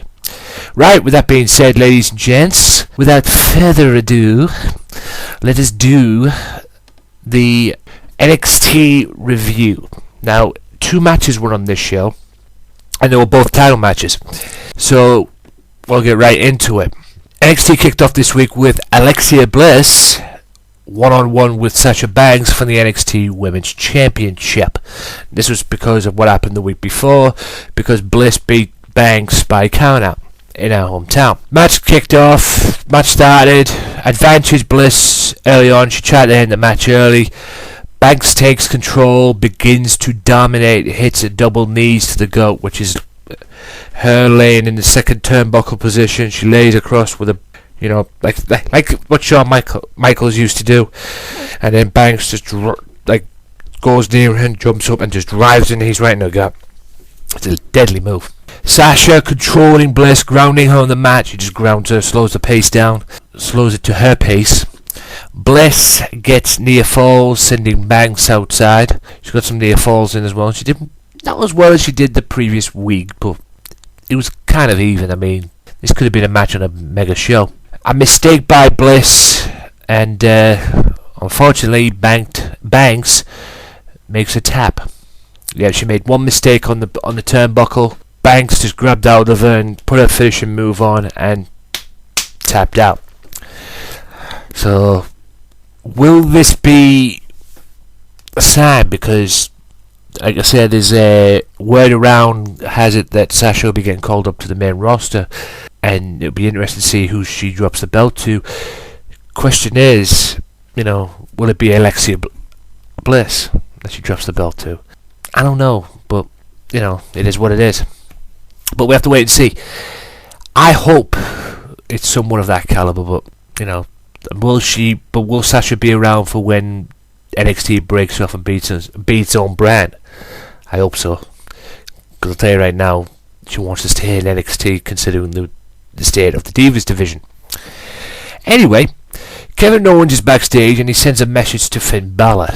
He says he's looking forward to the match and says bring the demon. That's why he called him out and says he wants the demon, and says he will not be taking the NXT Women's Championship. Emma and Bayley are backstage. Emma says she needs to be more aggressive. She being Bayley needs to be more aggressive in that. And Bayley explains what the NXT universe and the fans have done for her in her career. They've given her title shots and all that, but Emma didn't want nothing to do with it and basically slapped her. I've never liked Emma, to be honest with you. That's my opinion on it. When she was doing the thingy like that, and she's probably still doing it, but now as a heel, the Pied Piper of flowing bubbles. She's probably still doing it now, but we'll have to wait and see. But she sucks anyway. I'm not a big fan of her. Maybe in NXT she can get her wrestling back. But like I say, we'll have to wait and see. Bree's backstage segment interrupted by Hideo, and Hideo challenges Breeze to a 2 out of 3 falls match. So more on that later on. Finn Balor's backstage and says he does not need the demon to beat Owens. So basically he's not going to fall for Owens' demands or games. Carmella gets a gift from the tag team champions, much to the dismay of her comrades, who are tending to be a little bit jealous. If you ask me, it's mind games from the tag team champions. That's just my view on that. And then we get to the main event of the evening, which is Finn Balor one-on-one with Kevin Owens for the NXT Championship belt. And as it is expected, back and forth match, and probably candidate maybe for match of the year, in my opinion. Probably difficult to say considering it was on NXT and it wasn't on the like a big show or anything, but it was a hell of a match. Right, Owens plays mind games to start the match. Balor was going to attack him, and then Owens just walks out the ring rather. Wow, turned into Jonathan Ross there for a minute. Finn tries a clean break, but Owens takes advantage. You're not going to get a clean break on Owens. No. Bad move. Owens wrestling Balor. He wrestles him to the mat and uses his wrestling ability. Balor hits Jackpot on the drop kick. Drop kicked him right in the face. Owens goes to the outside. Balor slows Owens' momentum down, and Owens probably got a wake-up call from that drop kick to the face. Back from the break, Balor in control, working on the arm. dissecting the arm, picking a body part and working on it. Balor tries to take control. Owens stops that and then stuns him across the rope and is back in control. Owens slowing down Balor. Owens controlling the pace of the match. Back from the break, Owens still in control, still controlling the pace of the match. Balor counters a powerbomb attempt. Owens tries to fight back. Balor tries to fight back, and Owens showing his power. Owens has power. Balor is definitely quicker than the two, even though Owens is agile for someone his size anyway. Owens controlling Balor a lot in the match, just dissecting him, dominating him, just being dominant, being Kevin Owens, which is what he's good at. I mean, he doesn't really need to do much in the match, just dissect his opponent and just control him and dominate him, basically. Going to the break, Balor's in a hell of a lot of trouble. A promo is aired hyping up the 2 out of 3 falls match with Breeze and Hideo, so the match got accepted. And then we come back from the break, and Owens is in control still, which is probably the story of the match. Balor manages to get back in the match, does a dive clearing the top rope and lands on Owens. Lands on Owens, which kind of started an injury for Balor as well, as it turned out in the match. And then a double stomp on Owens in the back of the neck, gets a near fall. Balor's up on the top rope. He does the double stomp. Instead of him lying on the floor, he's bending. What I call it's bending over forward.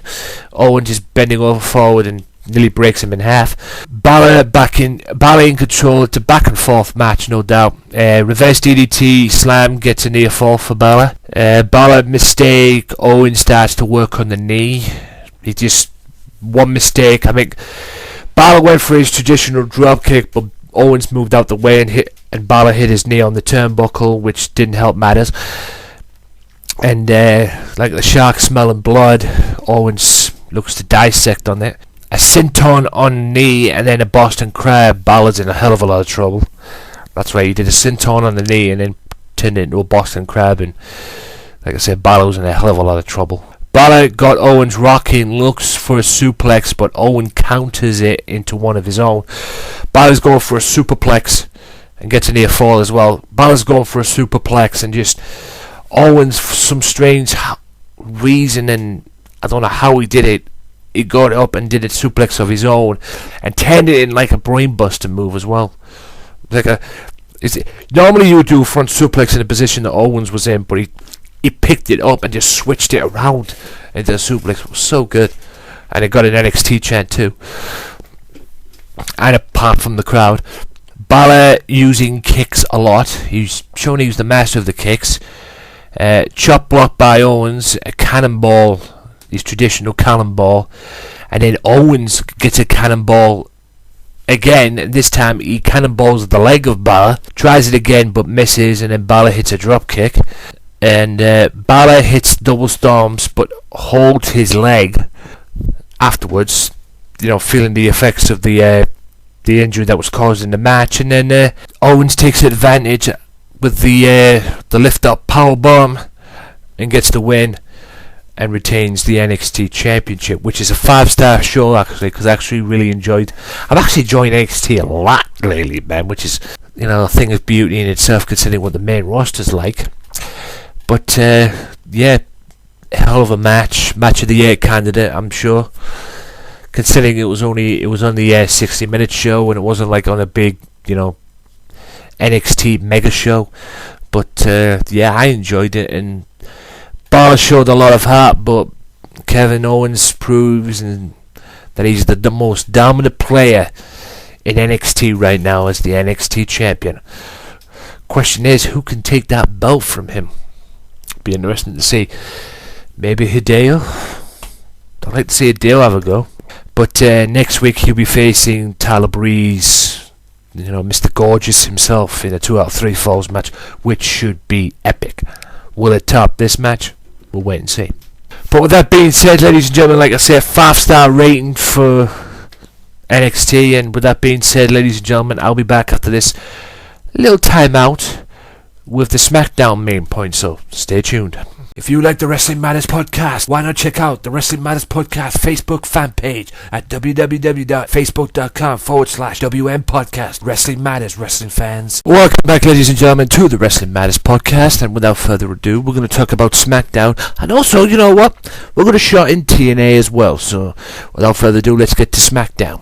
Smackdown kicked off this week with a fatal 4-way match, which is a build-up to the tag match at the WrestleMania kickoff show, which consisted of Jimmy Uso, Big E, Fernando from Los Matadores, and Cesaro. 3 days before the Usos, Kofi Kingston, Big E, Los Matadores would challenge Cesaro and Tyson Kidd in a special WrestleMania kickoff fatal 4-way tag team title match. One member of each team competed in a singles fatal 4-way on SmackDown, while Jimmy Uso ultimately emerged from the free-for-all as a victor by Samoan Splash. There is no telling what can happen at the showcase of the Immortals when the tag team titles are on the line. Should be interesting, though. And as for the main event of SmackDown, at WrestleMania, regardless of whether superstars will be engaged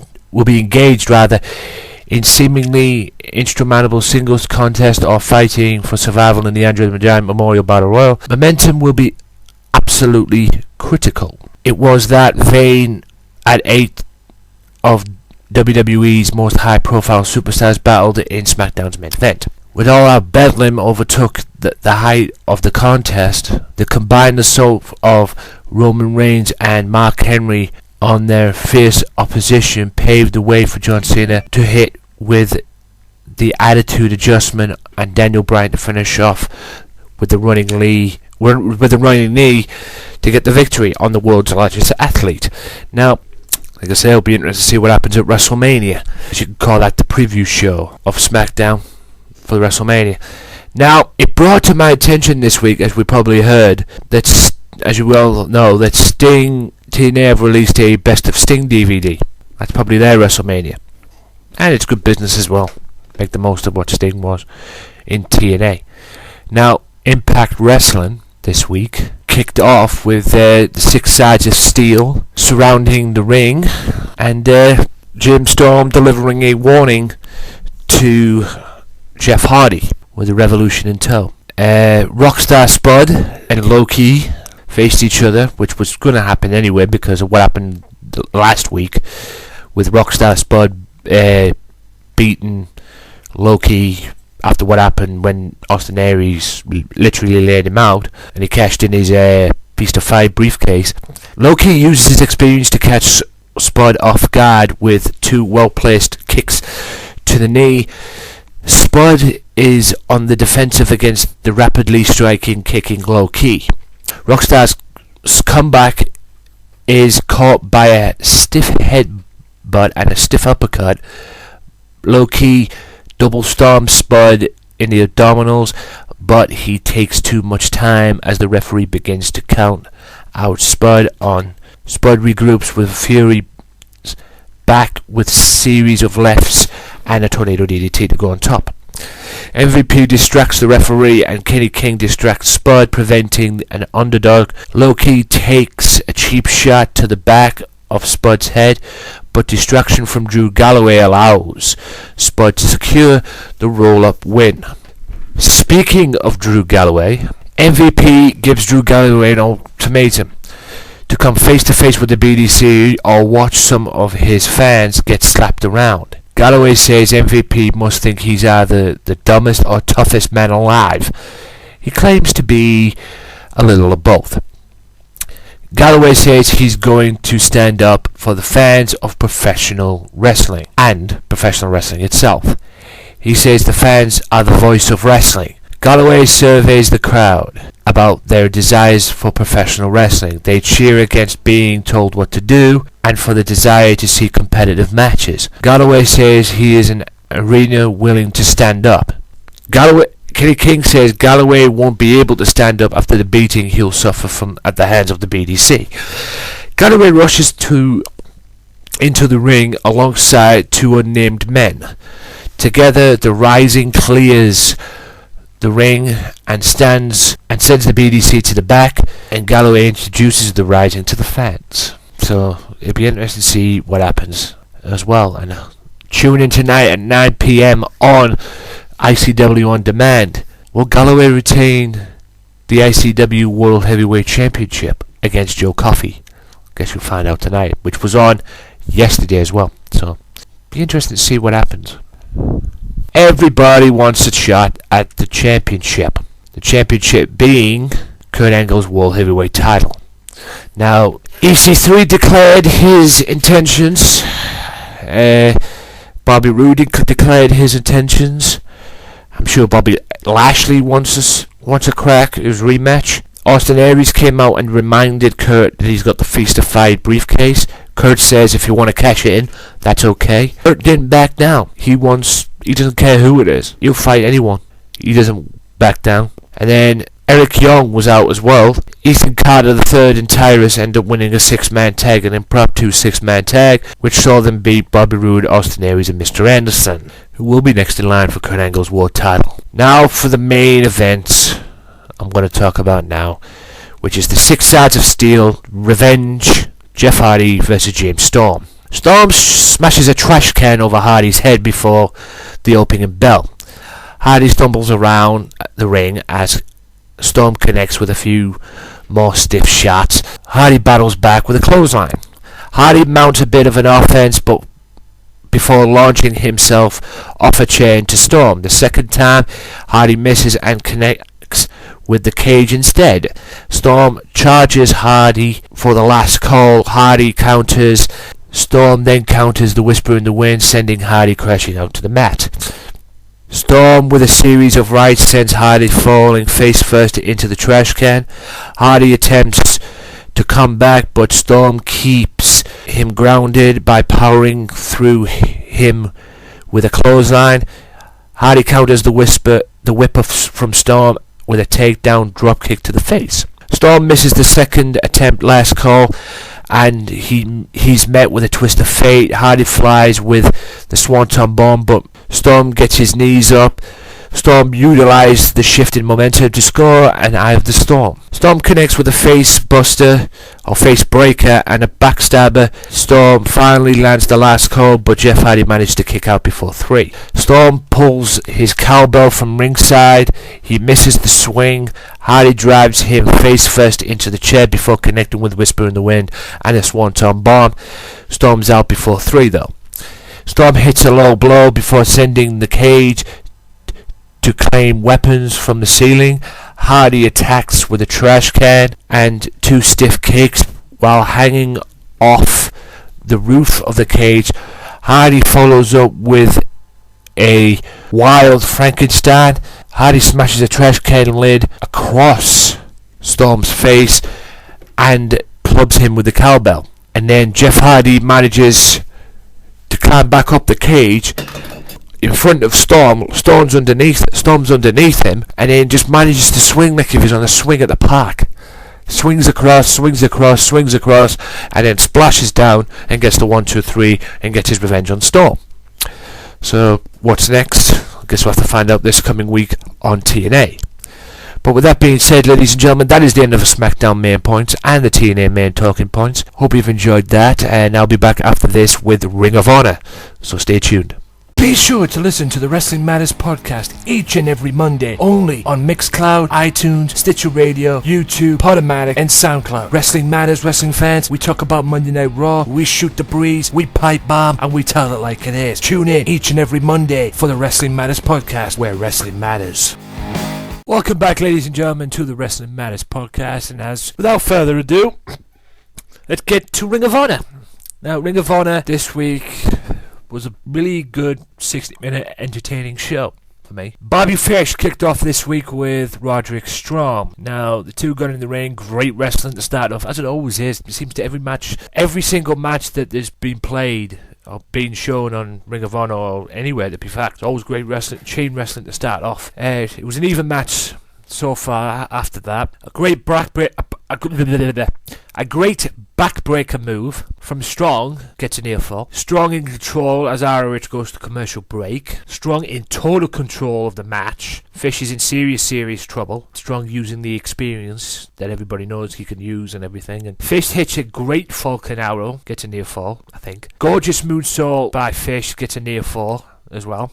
So many near falls in this match as well. Like I say, it was a back and forth match. Superplex Dot Buster gets a near fall for Strong, that is. Awesome match to start ROH. It was a back and forth match, like I said. And then Strong eventually gets the win with a sick kick explosion move. Awesome, which I'm guessing is his finishing move. But like I said, awesome match to start off. Great match, great wrestling in the process. Now we move on to something that I had the privilege of watching a couple of weeks ago. Donovan Dijak, the top prospect winner of the tournament, gets his TV title shot. Although it didn't turn out to be that way, did it? Truth Martini shoots his mouth off, puts himself over, and Jay basically tries to recruit Dijak. Dijak shakes Truth's hand, and then Dalton Castle comes out to Queen Music remix. And it was like they took a Queen song and remixed it, Ring of Honor. But that's him. Then Dalton basically calls out Jay, and Jay has this look on his face of what Dalton was doing. Was like, what the fuck?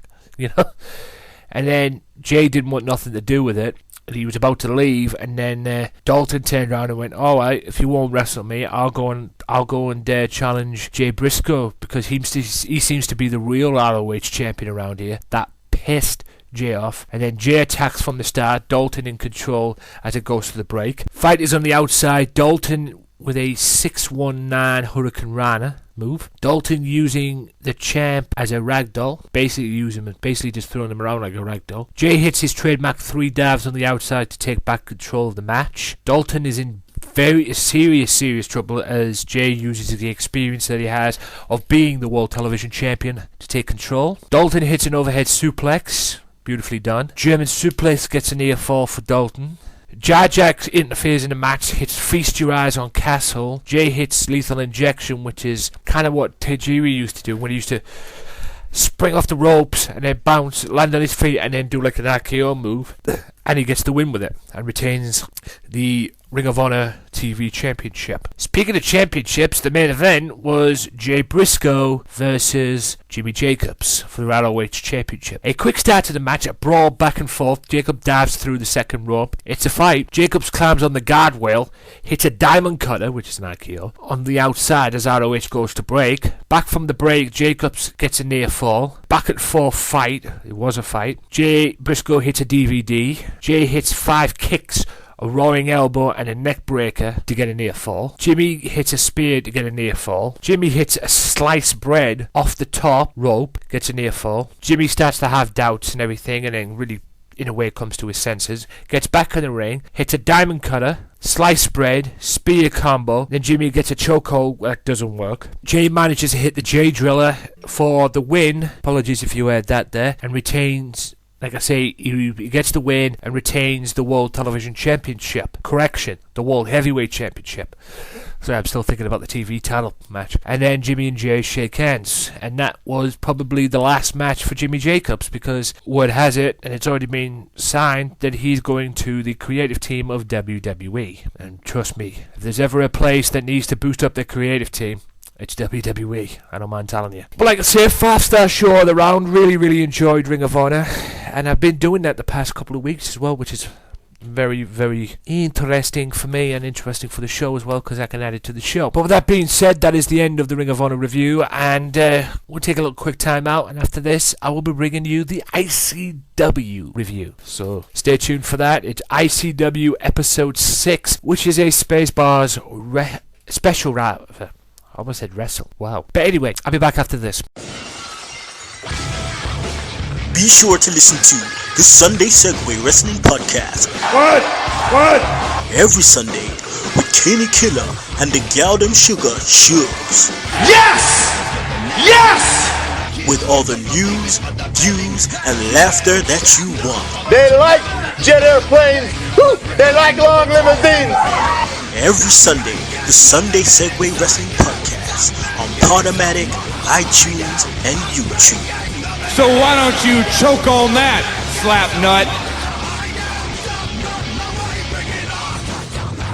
Oh, welcome back, ladies and gentlemen, to the Wrestling Matters podcast. And now, without further ado, it will be now time for the Friday Night Fight Club. It was a special episode of the Friday Night Fight Club this week, because it was Spaceballs. That's right, an episode of Spaceballs. Episode 6, I believe, of Spaceballs as well.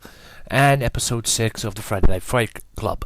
Kicks off this week with everyone in the ring wanting a crack at the Zero-G Championship belt. GM, Red Lightning. Power Hungry, again. Joe Hendry, saying he wants the world title, so he will take any chance he gets. Noam Dar steps in, talks about how Kenny is his best friend and he helped him coming up. Now seems Dar wanted Kenny to return the favor and help him and give him the title shot, blah blah blah blah blah.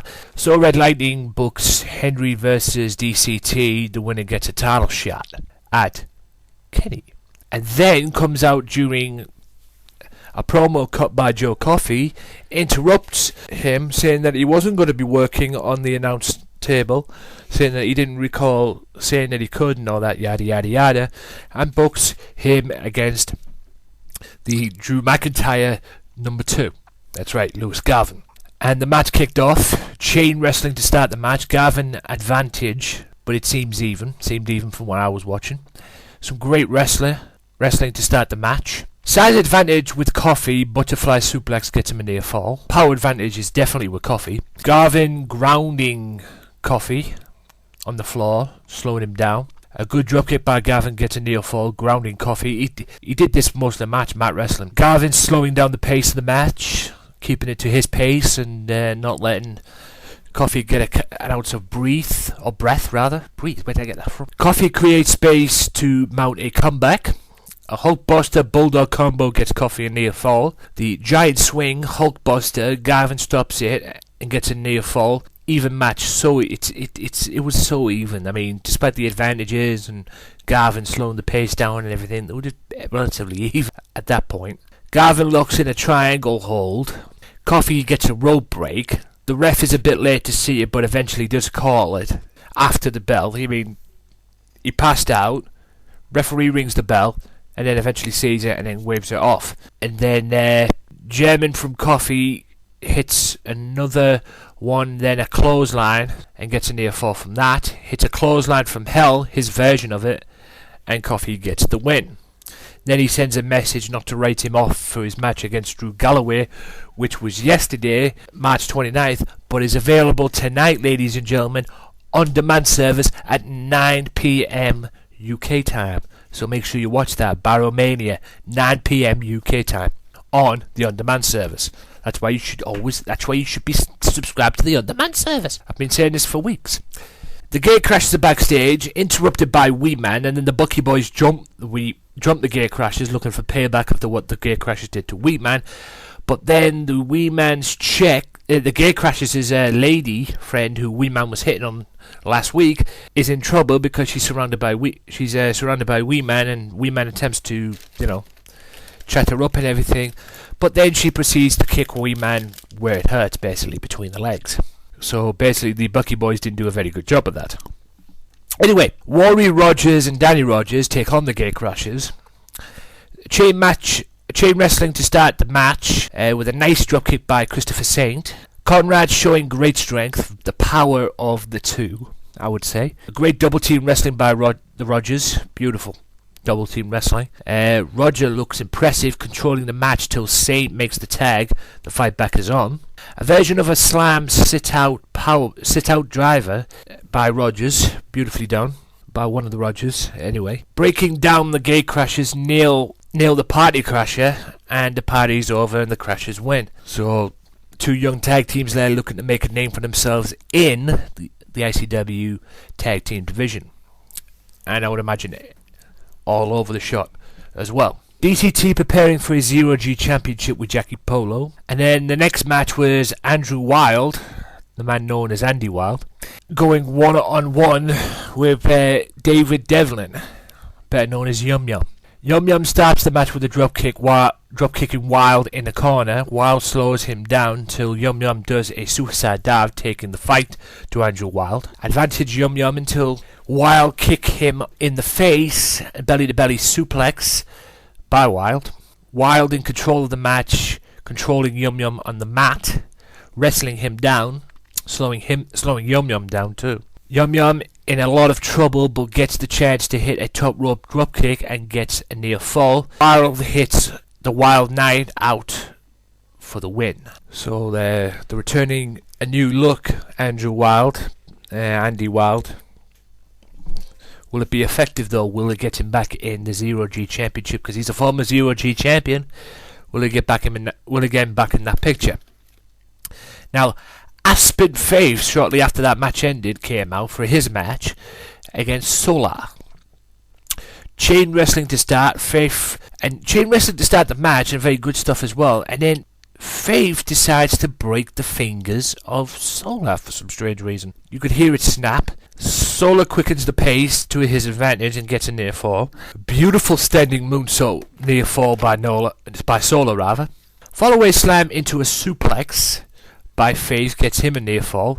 Faith in control of Solar, slowing the pace down and slowing Solar down. Wow. It's not easy to say, slowing Solar. It's really not easy to say. Faith just messing about with Solar, and then Solar in a lot of trouble. Solar then kicks Faith in the crowd, then dives off the top rope into the crowd, taking out the security as well as Solar, then gets back in the ring and hits a blockbuster. Faith hits pump handle into an F5 landing, which is like a pump handle version, and then the bump is an F5 bump that you take from an F5, and that gets him a near fall. Solar rolls in from the outside, as he was put on the outside by Faith, hits an RKO, spikes Faith, and then gets the win. 1, 2, 3. GM Red Lightning's backstage, looks to shake Faith's hand, and Faith is having none of it, walks away, totally blanking the GM, and tells him it's Aspen Faith, the name, basically putting Red Lightning in his place. And then we go on to the main event, which is the Zero G titled #1 contenders match with David Campbell Thompson, DCT, one-on-one with Joe Hendry. The winner gets Kenny Williams. Wrestling to start. Then DCT slaps Henry right in the face, just pisses Henry off. DCT takes control, Henry mounts a fight back, DCT ends that, then goes to hit Henry with the polo stick, ref grabs it, Henry hits a European uppercut. DCT hits polo slams, we don't know where he got it from. Henry smacks DCT off the top rope. DCT outsmarts Henry, wraps him in the ring cover as he was going to do a baseball slap, moves out the way, opens the ring cover, wraps him in it, and just starts putting a beat down on him. DCT is showing a bit of a mean streak. Hey, he's not just about the ladies. He was showing a bit of a mean streak in this match. Kind of a back and forth match as well. Henry counters a sleeper and turns it into a bear hug position suplex, which is, he's in a sleeper. He grabs DCT, switches him round, has him in like a bear hug position, but turns it into a suplex, which is fucking incredible. Momentum with Henry, definitely after that. A nice DDT by DCT hits a near fall, which was called the DCT DDT. Try to say that 10 times fast. Henry hits the Freak of Nature and hits polo slams, sending a message to Jackie Polo about gimmick infringement. Belly to belly, near fall by DCT, and then Joe Henry manages to hit his trip around the world finishing move and gets the win and gets the right to face Kenny Williams for the Zero G Championship belt at some point. When, I don't know. You never know, it might be this Friday on the Friday Night Fight Club, we don't know. Have to wait and see. Other than that, an awesome show as always by ICW. Very interesting note, it was actually Spacebar's this time, a Spacebar special, so to speak. And make sure you check out as well, guys, the 30-minute interview with Mark Dallas about the history of ICW. It starts with Mary Hill, and I watched it yesterday, and it was really, really good. So really, really good. And just be sure to check that out. I'm guessing it was a 30-minute show, so I'm guessing it's in 2 parts. So be sure to look out for part 2 as well. But with that being said, ladies and gentlemen, I'm giving ICW, as I always do, 5 out of 5, because it is an entertaining product and an entertaining show. And I very much enjoy it, and I'm very proud to be spending £3.85 a month on the content as well, on the on-demand service. But with that being said, ladies and gentlemen, that is the end of all that. And I'll be back after this with the somewhat main event of the show, quite frankly. The interview with Massimo Italiano. Part 1 will be right after this. Stay tuned. If you like the Wrestling Matters podcast, why not check out the Wrestling Matters podcast Facebook fan page at www.facebook.com/WM podcast. Wrestling Matters, wrestling fans.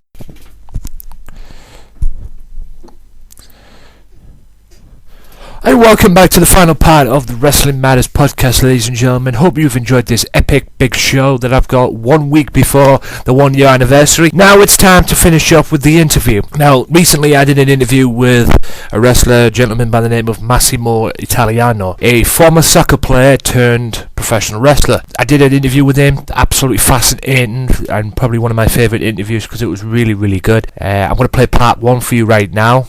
Part 2 will be on next week. So he talks about Team 3D, he talks about the professional wrestling scene in general, how he worked, what he did in Japan and the dojos and that, and how he got into the business. Very, very fascinating interview. Absolutely enjoyed it. Also, he even calls out ICW and says he wants to be booked on ICW, which is a little something. But whether it's on this part or next part, but it's going to be on the both because part 2 is next week, like I say. So here it is, ladies and gentlemen, part 1 of my interview with Massimo Italiano. Part 2 will be on next week, so sit back, relax, and enjoy. Massimo Italiano interview, part 1. What is up, wrestling fans? That's right, it is me, Anthony Walker, the HD, the D, the host of the Wrestling Matters podcast, and I've got a very, very special interview with you. I cannot wait for this. I'm very looking forward to it. It's very interesting, and hey, I like it when it's interesting on this show. The gentleman's name is Massimo Italiano. Say what's up, everybody. Say what's up, man. Hi everybody, I'm very happy for doing this interview with to participate to this podcast with Anthony, and we can start it. Yeah, I'm very much looking forward to this. This is very interesting. You are unknown to me. I'm a wrestling fan, but you are very unknown to me, so it's going to be interesting to get to know you a bit, and that's all for this, that's all this interview is about, just to get to know you and for my fans to get to know you, because I know my fans are listening. They probably won't know who the hell you are. So this is their opportunity to get to know you a little bit and find out what you're all about. So this is why this is exciting, ladies and gentlemen. Something new, something fresh to the show. I like it. So without further ado, before we get into the wrestling part of this, I noticed on your Twitter page that it says you're an ex-soccer player. Yes. Before starting wrestling, I played professional soccer for many years, and then I stopped when I had a very bad injury. Broke the ligament of my right leg, and I decided to stop because it was impossible to run for all the time, like in soccer. Yeah, that's what mostly the injuries are all about. When you get injuries nowadays in soccer, it always tends to be a career-ending injury. What teams did you play for?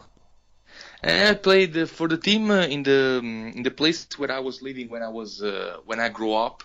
The name was Ischia, Isola Verde, in South Italy. A very, very beautiful island very close to Napoli, a city in South Italy, and I played always for that team. I did a lot of tryouts with famous team in Italy like Napoli, AC Milan, my favorite team, and then I decided to stop when I had a very bad injury, and now I'm a professional wrestler for a couple of years, like 5 years, and I'm doing this now. Yeah.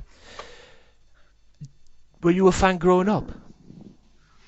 Yeah, I always watched wrestling for a lot of time, but the problem was that in my place in Italy, there was never too much professional wrestling, so growing up, I decided to become a professional wrestler, but I decided to go away from Italy, and I traveled all over the world. I went Canada, United States, Japan. I wrestled all over the world, and now I'm wrestling in the United Kingdom. Yeah, two top places there, United States and especially Japan. For the wrestling business, and we're on the horizons as well up here in the UK for the British wrestling scene, well, the British wrestling indie scene at least. how did you start this whole training when you left soccer and everything, and with all the bad injuries and that? How did you get to train to be the wrestler that you are today? Yeah, when I finished to play soccer, when I retired, honestly, I always I decided from that moment that I have to do a sports, because sports is a very big part of my life. I always did sports and I love sports. Sure. So I decided to start pro wrestling because it was always my biggest passion with soccer.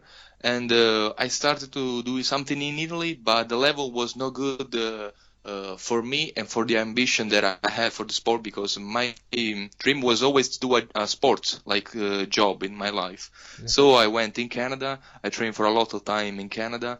I wrestled a lot of matches in Canada. Then I started to travel to United States and all the other part, like Japan, and then now I'm in United Kingdom.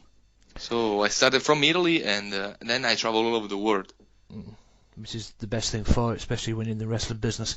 Did you have any idols growing up? Who were your idols? Yeah. I think that one of my... Honestly, I love professional wrestling for all the sports and the discipline that there is. Like the athleticism and all the stuff about wrestling. But maybe one of my favorite was Shawn Michaels when I was a kid. But I love all the professional wrestler because it's a very hard job. Now on my body, I'm looking that it's very hard, and so I admire every professional wrestler. Yeah, it's a very underrated sport, considering the direction it's turned to. I mean, many people. I mean, we still call it, at least I still call it professional wrestling to this very day. But now it's got to the point now where it's being called sports entertainment, which is, that's that route in there. I mean, with WWE, I mean, they refuse to call it professional wrestling, but at the end of the day, any wrestling fan knows it is professional wrestling. Yes, for sure. And I can't, and to be honest with you, I can't argue with the fact that you grew up watching Shawn Michaels and idolizing Shawn Michaels, because let's just say you weren't the only one. Because I have my ways of doing it as well. If I could say something about me. My idol growing up was Hulk Hogan. Oh, okay. I idolized him, and then it went on to Stone Cold Steve Austin. But I was always a fan. I was always a fan of Shawn Michaels. I was always a fan of the others as well, like the Undertakers and the Bret Harts of the world. And so we have something in common, and you probably have something in common as well with another podcast host as well, because he's a big Shawn Michaels fan as well.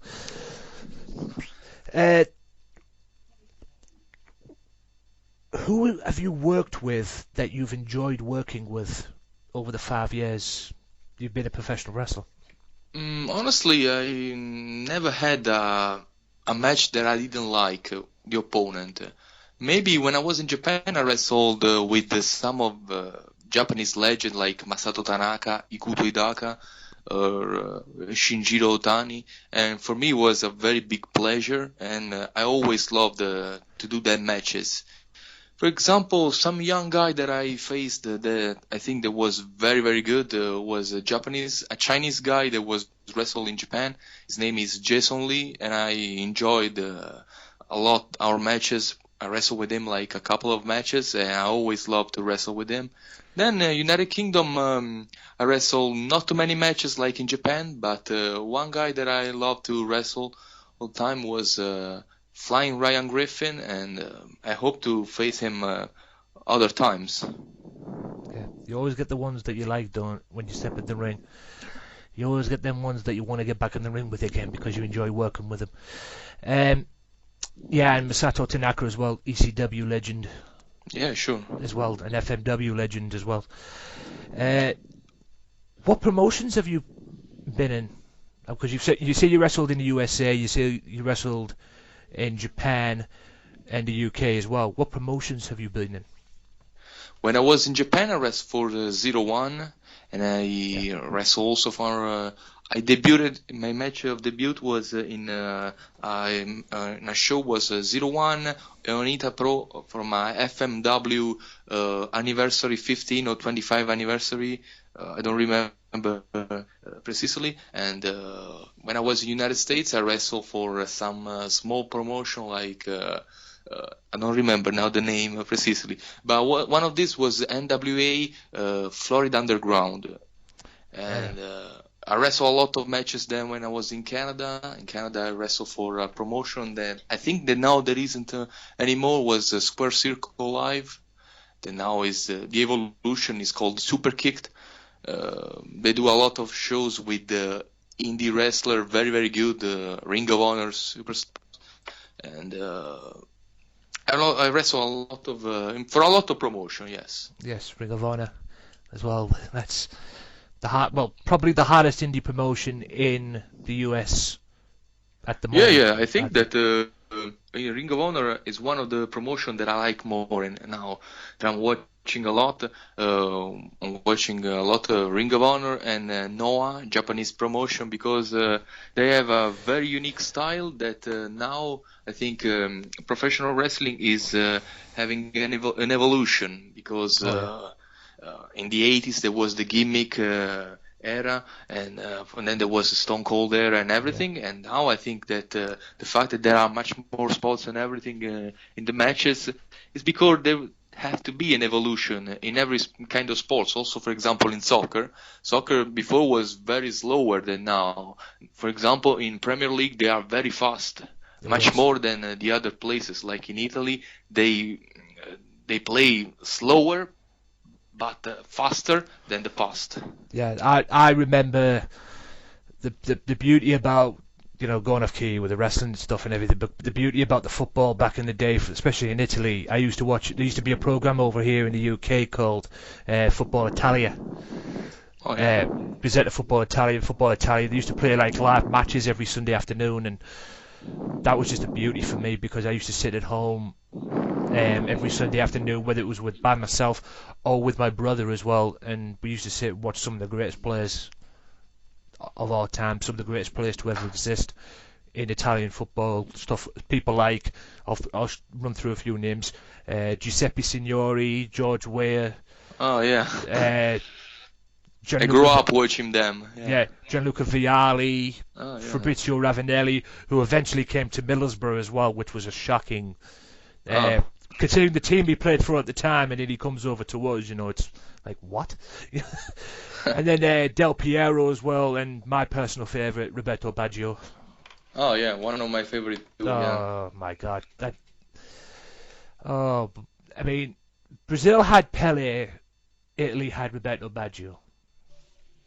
Oh yeah. Seriously, man, he was just a joy to watch. He really was. What is the difference between?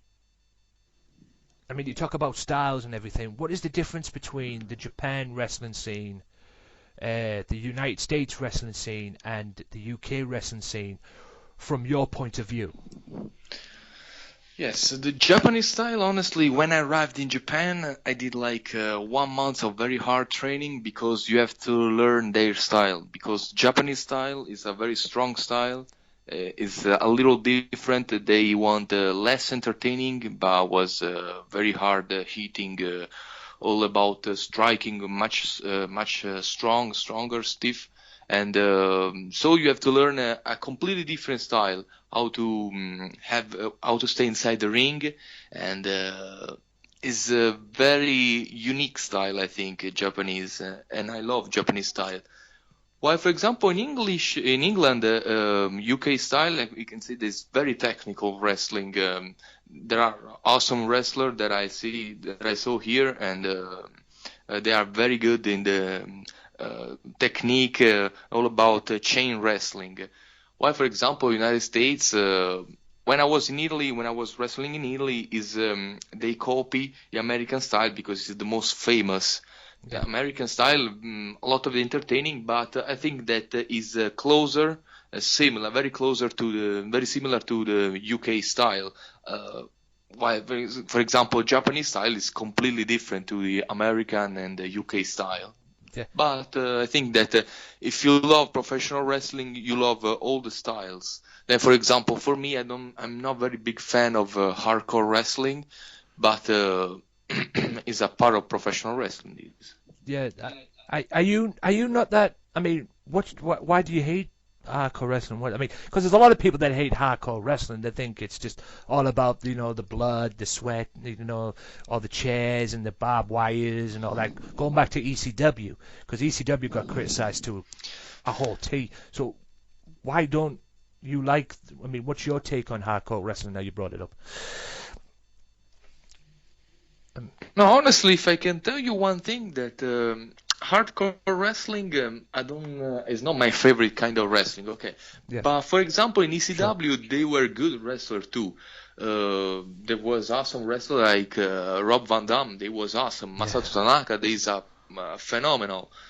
But I don't like the hardcore when they use only the weapon for wrestling, because I love wrestling for technicism, for athleticism. So only hardcore with weapon and everything is not my favorite. Yeah. For example, when I did my debut in Japan, there was like the main event was a explosion match. And to watch that match was very shocking. I was shocked after that I watched that match. But the people, the Japanese people, the Japanese crowd was so happy to watch that match. For me, I didn't like that match because it's against what I think about professional wrestling. Yeah, it goes back to. I mean, I was a fan of. I mean, I like any kind of wrestling as long as it entertains me and everything. I mean, I'm a huge fan of going back what you say about professional wrestling, because I still believe that word still exists in this world, despite I mean, I got where I work before. Besides doing this, where I work, people were saying to me, "Oh yeah, I looked up the word wrestling in the dictionary, and it's not there." That's because you might find the word sports entertainment. And going back to what you say about the British wrestling scene and various other indie scenes as well, they are proving that there still is a professional wrestling out there, and there is an alternative to WWE. And going back to ECW and that, I mean, going back to what you said about Japan as well, I mean, I remember one time there was an explosive ring match. You know, when your body slams someone in the ring, and then the ring just explodes. Yes. It's just. Sorry if I interrupt you. No. When I watched this match in Japan, that I was on the show, there was like barbed wire and no ropes, and then there was the explosion that was on the barbed wire, and it was very shocking because. You can see the explosion when a person go against the ropes, and at the end you can smell like when you put the meat on the grill, because it's completely there's burning flesh in the air and everything, and it goes back. I mean, it goes back to what you say.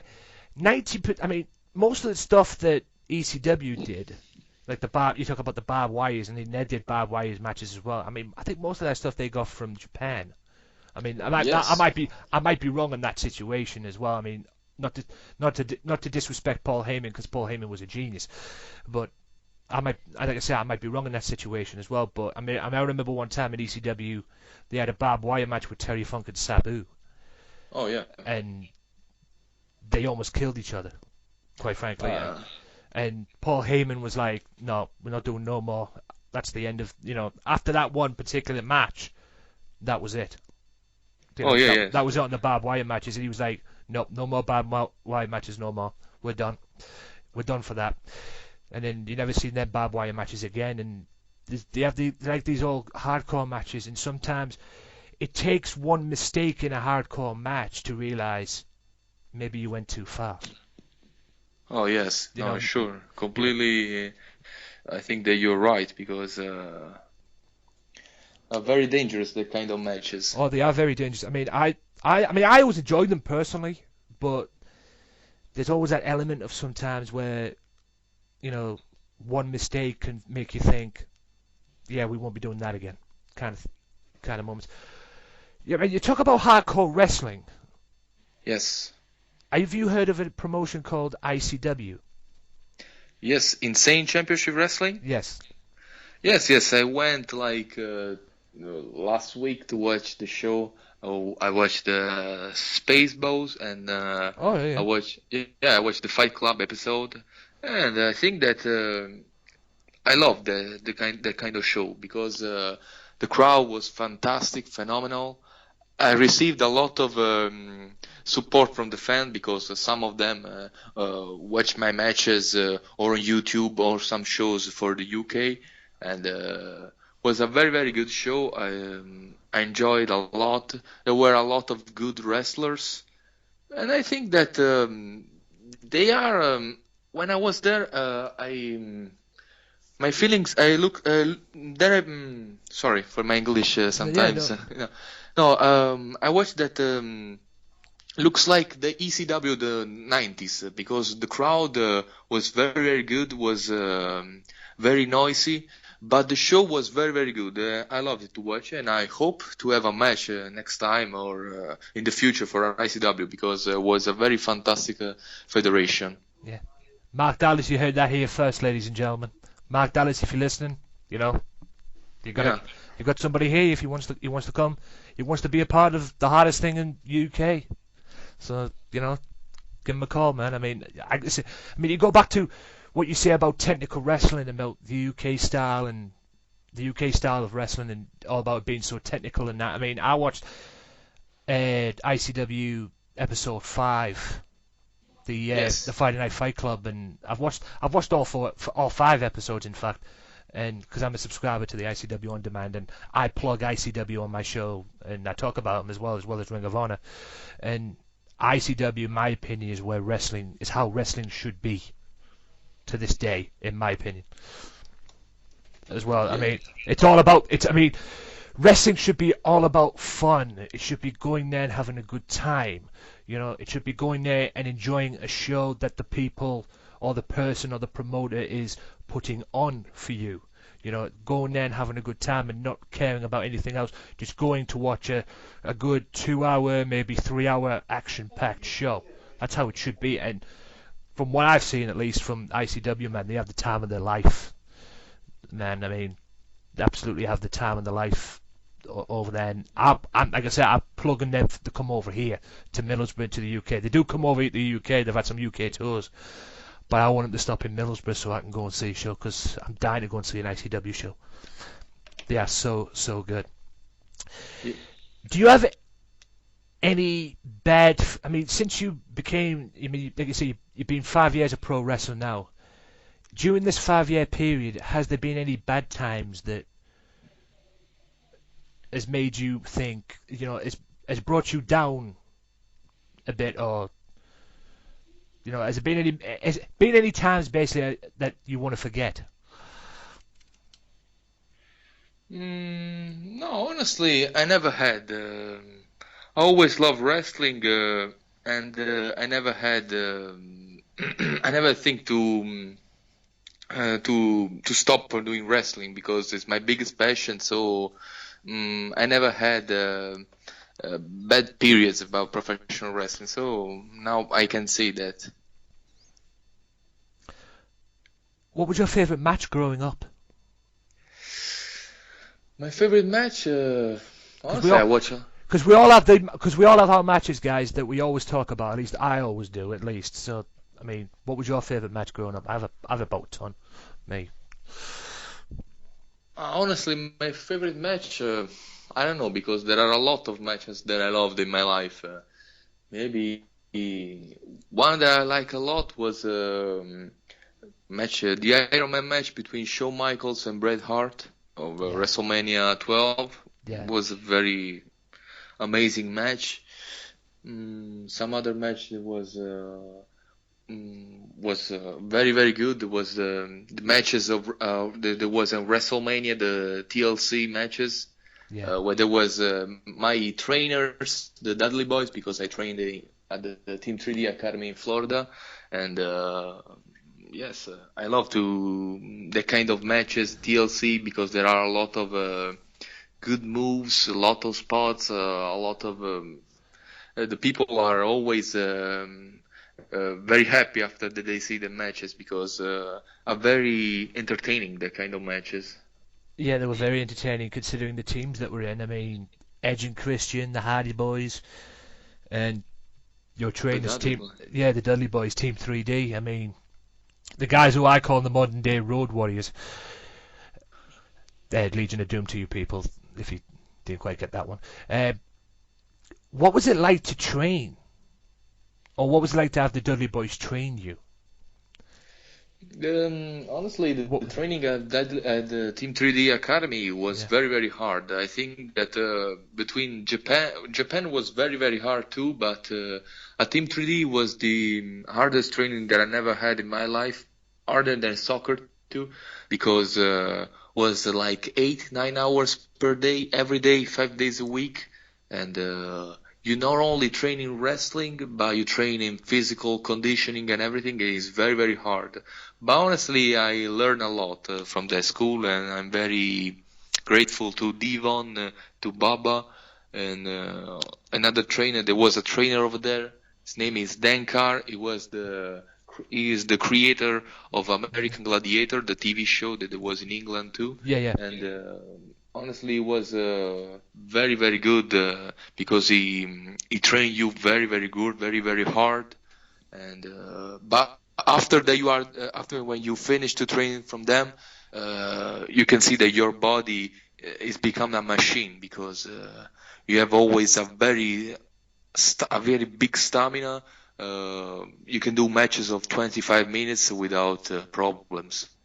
Did you ever have to like? Because I'm pretty sure when you train with them and everything, they always have you like do like say maybe 5, 10, 15-minute matches.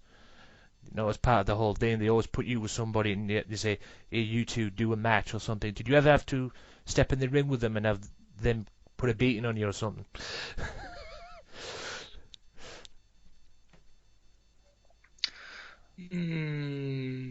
Sorry, can you repeat the question? Because yeah, sure. Did you ever have to put them on the? Did you ever have to like step in the ring with them? Like, with the Dudley Boys, you say? While you were training with them, did they ever like step in the ring and beat you? No, because I think that that was one of the best school in the world of professional wrestling. So I said I have to go there, because the options there are a lot of very good very good school of professional wrestling in the world, but I thought that was one of the best. And then my dream was to go in Japan, to wrestle in Japan, and I say to prepare myself, to prepare my body, my mind and everything, I have to go in one of the best school, and I decided to go in the Team 3D in Florida. That's a huge deal. To have like I say, the modern day Road Warriors train you, man. It must be a big deal. I mean, big deal not just for you, for anybody who gets trained by probably the greatest tag team in wrestling today. And there you have it, guys. Part 2 will be on next week, and that's it for this episode of the Wrestling Matters podcast. Part 2 of the Massimo Italiano interview will be next week. Thank you so much for tuning in. Next week's episode of Wrestling Matters podcast will be on Tuesday, April 7th. It is the 1-year anniversary of the hottest controversial podcast and fun as well. I forgot to mention that as well. Fun podcast around. Part 2 of the Massimo Italiano interview will be next week. Next week I will talk WWE as always, Ring of Honor, and all that good stuff as I've always do on this show. And also I'll be saying some few thank yous as well. And hopefully I'll be enjoying the Wrestling Matters podcast. First birthday is next week, so tune in Tuesday, April 7th. Be sure to tune in. Help me celebrate this achievement that I've made for myself, that I've done by myself, created and produced the Wrestling Matters podcast, a podcast that everybody can be proud of and everybody can sit back, relax, and enjoy and have some fun too. 1 year next week, and ladies and gentlemen, it's only growing from that point on. So until next time, my name is the Hey Anthony Walker, the HD, the A to the D. You've been beautiful as you always are. Keep supporting the Wrestling Matters podcast until next week, Tuesday, April 7th, guys. Remember that. Tuesday, April 7th, not Monday, April 6th. Tuesday, April 7th. Until next time, though, peace out.